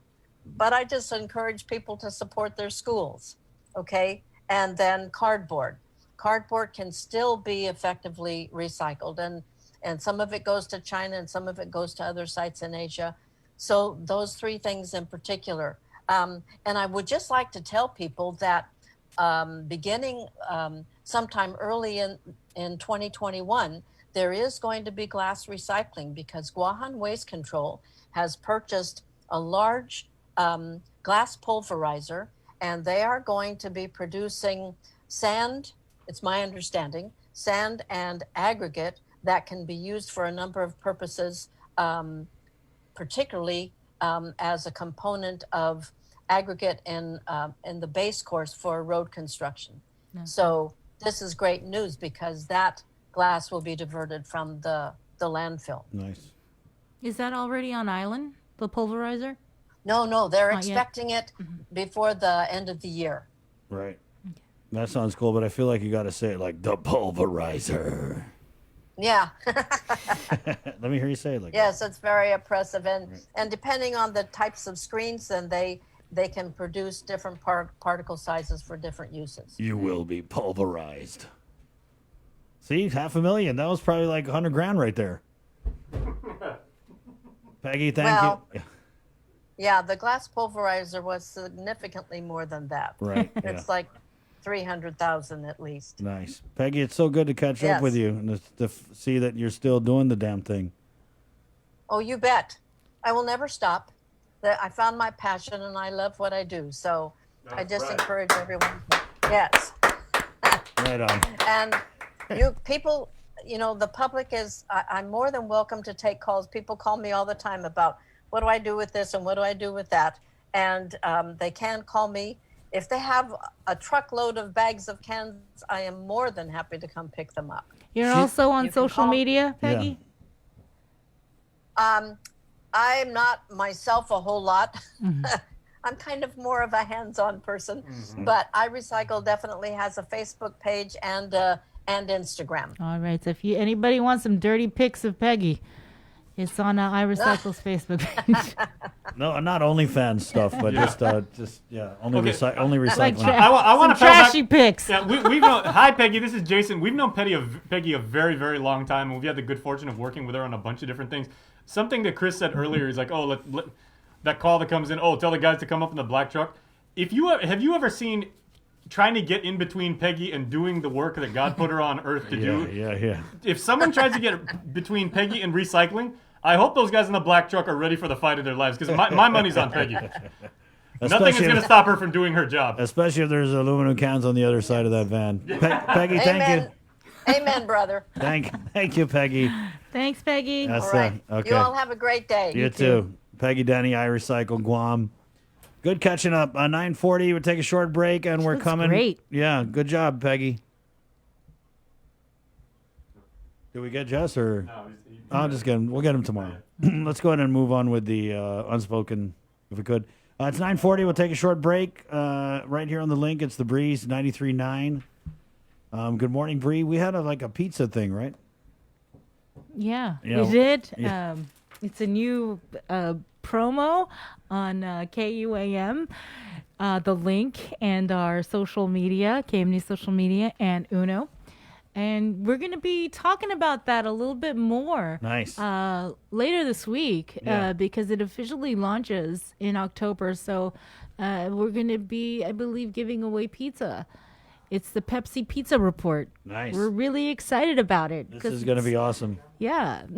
Because we want to feed you guys. Yeah. Because you're hungry. I think it's as easy as taking a picture and posting it. That's probably as easy as it is. So easy. Who's not doing that already? Exactly. It's 9:41. We'll take a short break, and we're back with more of the link, which is brought to you by First Hawaiian Bank, Cabo Enterprises, IT&E, and the Thrive Coalition, where it takes a village to raise healthy and drug-free youth. Come on and thrive with us. Make it through the week with Monday's work week weather.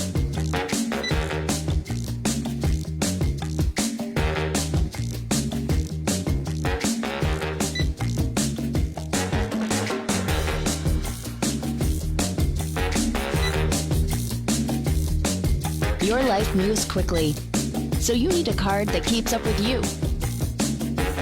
Tap and go with our contactless debit cards. Just open a checking account at First Hawaiian Bank.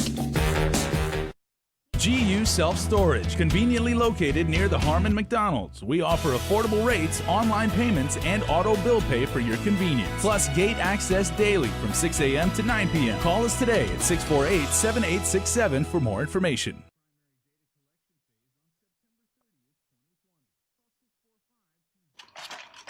Battling COVID-19 is an unprecedented global challenge.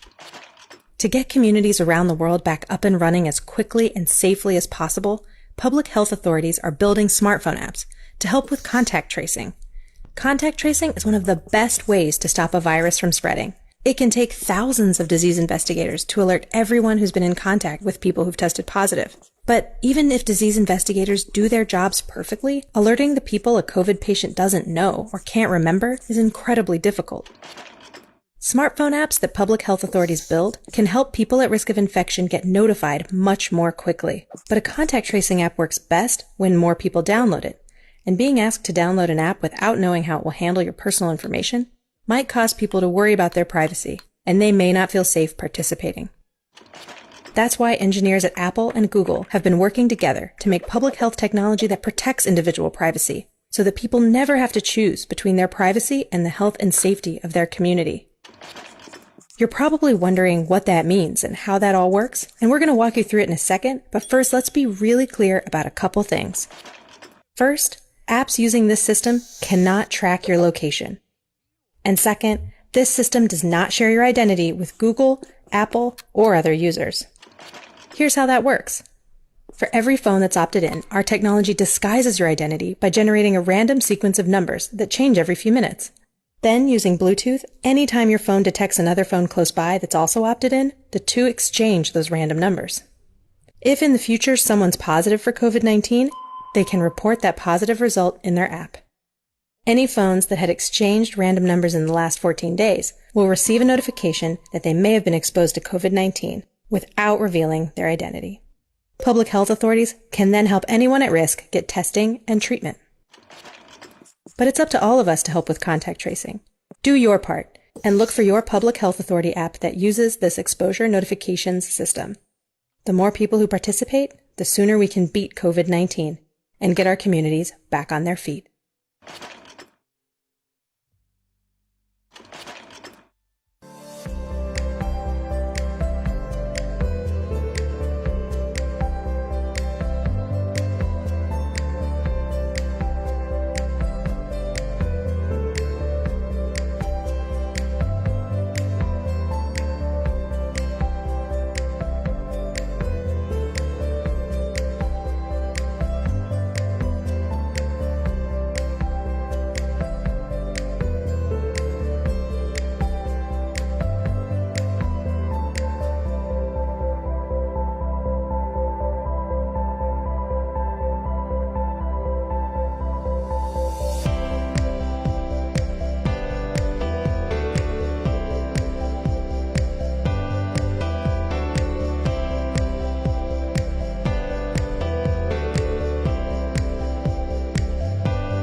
There are wishes that sometimes hide. Listen to the voices inside. To you, yes, to you.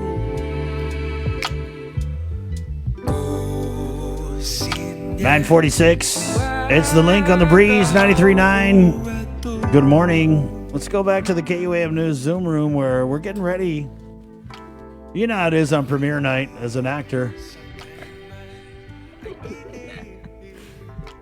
It's not often that we get to rub elbows. Thespian. A thespian, yeah. Acting, the craft. Good morning. Well, let's go to our KUAM News Zoom room where we have from Unspoken, which will tell you exactly what it is coming up. We have Beauty Camacho, Joyce Torres, CJ Ochoco, and Is Jasa. Yes, got it. Okay. And you guys are all involved in putting on this great, it's a streaming thing, Unspoken. And Beauty, we'll go ahead and take it to you. Just if you could explain what this great production is and who it aims to kind of reach and the message that it's sending, because I think it's really cool and important. I'm actually gonna give that to CJ, Chris. This is their production. I'm actually just a cast member, and I joined super last minute. I joined their cast like on the deadline of the deadline. Wow. so I'll go ahead and give it to her. Right on, CJ. Good job. So you guys are the producers, right? Right. And- She's the producer and president of the Breaking Wave Theater Company. Nice. Yeah, so Unspoken Volume 2 Live from Home is our first endeavor into the virtual theater experience, kind of adjusting to the, as they always say, the new normal. Right. And so we actually did Unspoken last year live, and it was a collection of original works that aimed to explore the conversations of mental health and suicide prevention. Breaking Wave really believes in using theater for social causes, and with that in mind, we always try to give shows that kind of have a message. And we wanted to make the conversation about mental health something that was accessible, because it's something that's a little bit difficult to talk about, but is really important to talk about.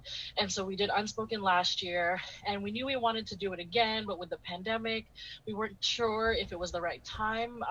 But as we kind of got together with Iz and Joyce, we realized that kind of now more than ever, we really did need to talk about mental health and suicide prevention, especially in the time of social isolation and social distancing. And so we put together, it's about an hour or so long. It's all original work submitted by artists from Guam, where they're either on Guam or have connection to Guam, and it's all performed by local artists. And so it's kind of like a little bit of a cabaret. There's plays, songs, monologues, and we premiere it all tonight on Zoom.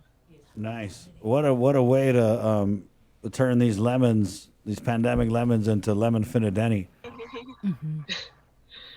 Maybe Joyce, if you could just tell us a little bit about some of the pieces that we can look forward to seeing, and let's get right to it. Are you guys going to be singing? Because everyone loves to hear you guys sing. No, No, for sure. So, what's like we just said? Maybe if you come and watch the show, Chris, we might just have to do one for you. I want to be right in the front row.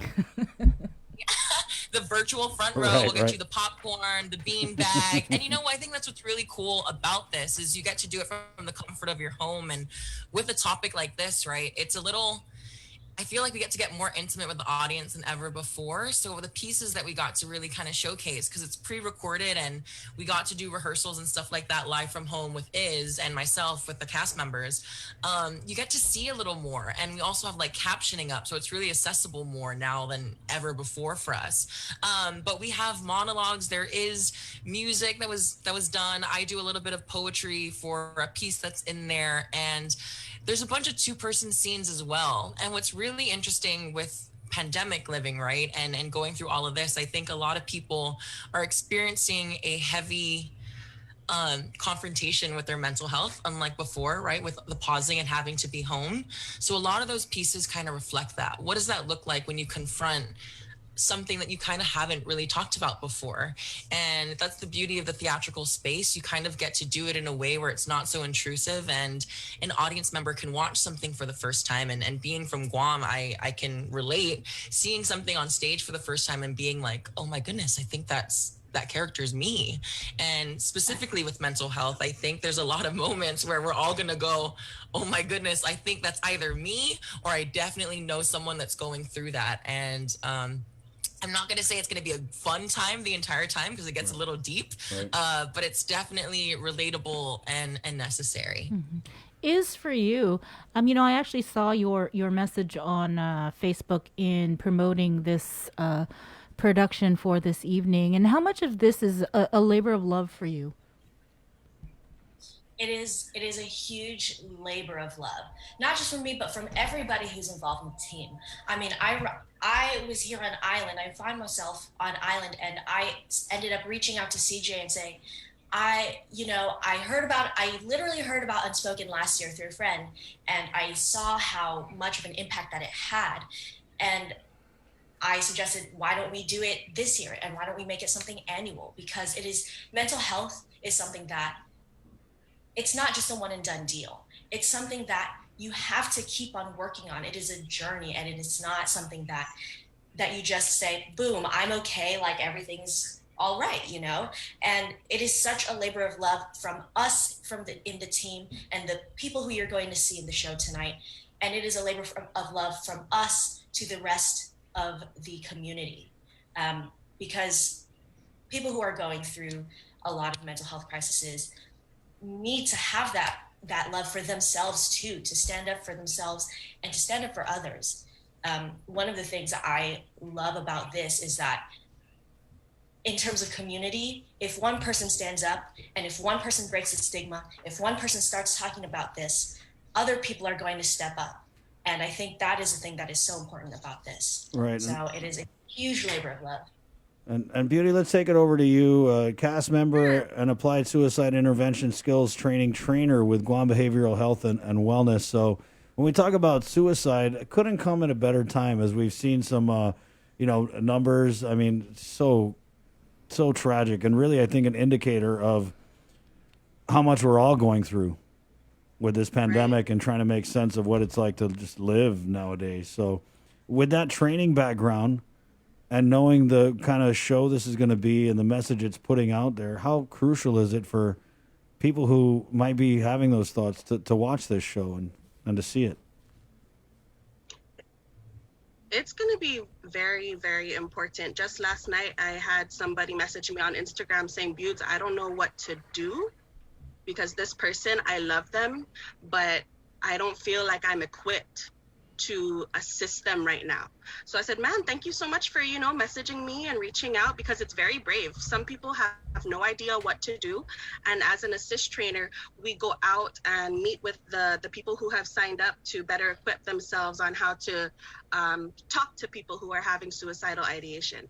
And when you don't know what to do, you feel pretty helpless because you love that person and you don't want to trigger them into pursuing something that they know that they have the capability of withholding from, right? So when you get training, it really empowers you. But even if you aren't sure that you want to be a trainer and you want to just get into that theatric space and that artistic space of seeing everybody else's perspectives, it gives you a little bit more of empowerment as well, because these people are definitely brave.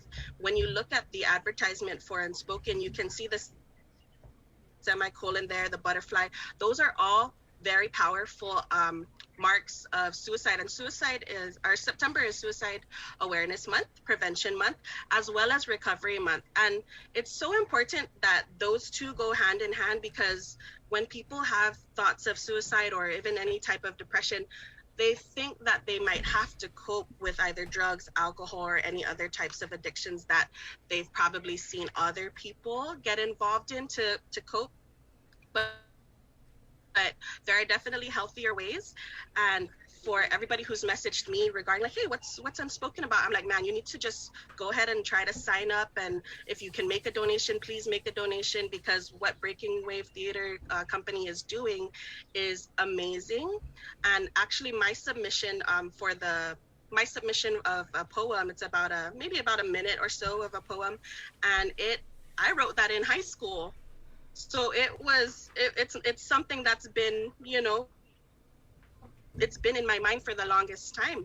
And if that's something that I had in high school that still is affecting me today, can you imagine all the people who are going through their lives not wanting to heal? And I am on a great healing journey. And I just became an assist trainer in 2018. And I love holding that title because you get those comments like, Beauty, because of you, I'm alive. Because of you, I wanted to heal. Because of you and because of your team, I am brave enough to pursue life and live it to my best ability. And that's the goal, man. Like, that's what we really want to do. And for me, I don't know why I waited till the last minute to submit. I was still a bit scared because I'm not known as an actor or within theater for any type of cause at all. But I'm like, man, I'm an assist trainer. I want to see what I can do to contribute to this. And I love art. I love creative work. So when I submitted, I was like, oh, I hope I get it. I hope I get accepted, because it was like 9:00 at night on their deadline day. I was like, oh gosh, Beauty, come on. So yeah, it was fun, and I'm just so glad that they accepted me, and that they even asked if I was able to collaborate with other people on different pieces. So I was so stoked, and it's going to be a really great show. CJ, I know this is personal. It's deeply personal for you. How important is it that people watch this in from your point of view? Why is this so important for you? Yeah, so I have been very vocal about my mental health journey in the last few years, as someone who is diagnosed with clinical depression, and it's a journey that I continue to work through, because mental health is not linear. You keep working, you keep fighting and healing. And honestly, every time we do that, I mean, this is the second time, but just the healing process that's able to happen for me, and I know I can't speak for everyone else, but I think I know that the healing that happens with everyone else. And so in our team, and so as an audience member, I think, if you're looking to start your healing journey, if you're on your healing journey, if you don't even know if you have something to be, to heal, I think this is a good place to start, because what's really great about the show is that because it's all original works, it's works that really come from the heart of, we have youth members involved. So we have, I think our youngest is about 15 or 16, all the way, we have older people involved, and so you have people from all walks of life sharing their stories in a way that is a little bit more accessible than normal. And so I would really encourage anyone, whichever part of your journey you're in, I think this is a great place to just kind of check in with yourself and see where are you and what you can continue to do to heal. Yeah, that's good to hear, because that there's something for everybody in tonight's virtual production, and everybody's going through a whole lot these days. It doesn't matter if you're a kid or a parent or a business. Everybody's going through something. So thank you. Where do we go if we want to watch this? And you said there is a donation that you guys are accepting. How do we make a donation? Yeah, so you can actually go to bwtcguam.com and you'll see a link to purchase tickets, and it's an Eventbrite page where you can donate whatever you can. So whatever is in your range, we want to make arts accessible. So it's a by donation basis, and that's 6 p.m. tonight. If by chance you can't make the premiere, we'll actually launch restreaming from tomorrow, September 29 until October 4, and all the information will be on the Breaking Wave Theater Company social media pages and that website, bwtcguam.com. You know, whenever we interview people who are doing some kind of a theater show or musical, we always ask for a little preview. Come on, guys. Give us some. Putting us on the spot. Well, you kind of knew the spot was coming. So yeah, what could you? Is there any small preview, whether the singing or reciting or anything? I could give I was like, the number. I'll give the number for our 24-hour hotline. Okay. You're gonna sing it? Is that it? No, I'm gonna just say it. We gotta have it clear. We have to have it clear so people who are in crisis can call particularly. Right on. Okay, so for the Guam Behavioral Health Monday through Friday crisis hotline, it's 647-8833 or 8834. I think we're gonna have to save the talent for the premiere. I figured. It's okay. Joyce is like, if he asks one more time. No, it's so funny. Joyce will do it. No.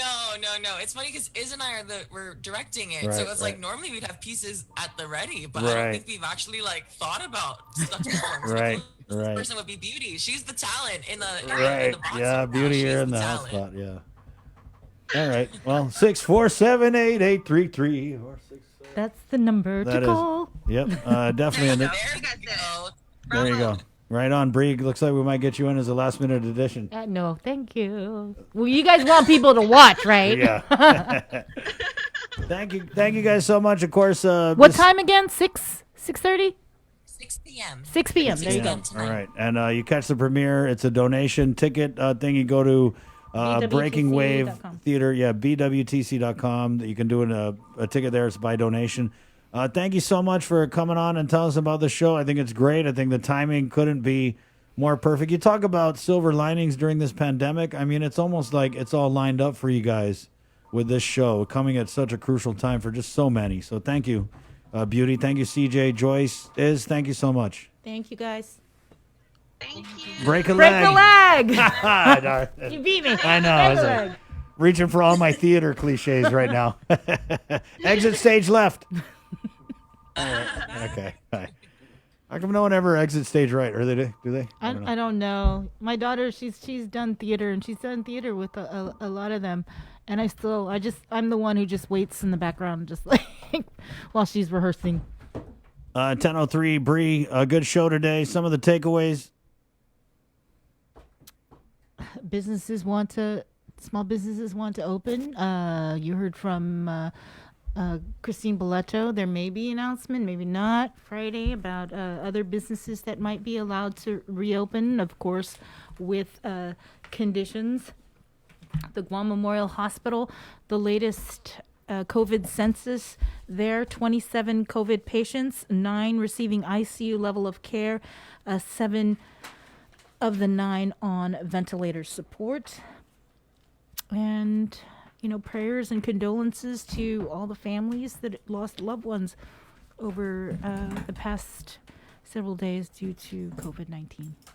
Yeah, there has been 5 deaths since Thursday. 5. Okay, I was going to say since Friday. Right. I mean, and then with the announcement or the implementation of this modified PCOR 1, right, there's been 68 positive cases. I put in the ask to Public Health Director Art St. Augustine to give us more information on the 68 positives because, I just kind of feel like, and they're great, Bree, honestly, real accessible. They get us and they come on every week. But I feel like if you announce that there's 68 positive COVID-19 cases, you need to come out with some kind of extra information about it. Especially, Right. I mean, given that we just reopened the island and people are kind of. And I think that information, or at least some of the information, will come out on the situation report. Right. Typically, over the weekends, they don't issue the situation report, so you don't really get any details. Right, yep. Well, there you go. It is what it is. We're going to find out, though, for you. Good job, Bree. Good job, Chris. Joe, sir. Jason, Salas, Kengineer, our guys at Master Control. And remember, we got your 6 with our K-Wave News primetime show. Again, check out the Breaking Wave Theater production. That's tonight, 6 o'clock. After the news. Check it out. Right on. It is by donation.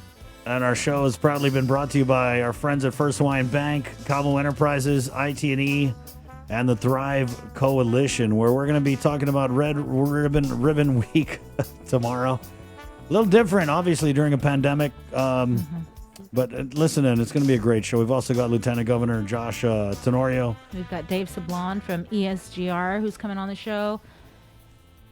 Right, and so 9:30, we're doing this big thing with the Thrive Coalition. Man, it just is almost like how the business segment turned out this morning. People are just jumping on this Zoom link, so it's going to be a good show, and we're going to really key in on how it takes a village to raise healthy and drug-free youth. So thank you, everybody, for watching, listening, and streaming. I'm Sabrina Salas Matanani. All right, thank you so much, Sabrina Salas Matanani. My name is Chris Barnett.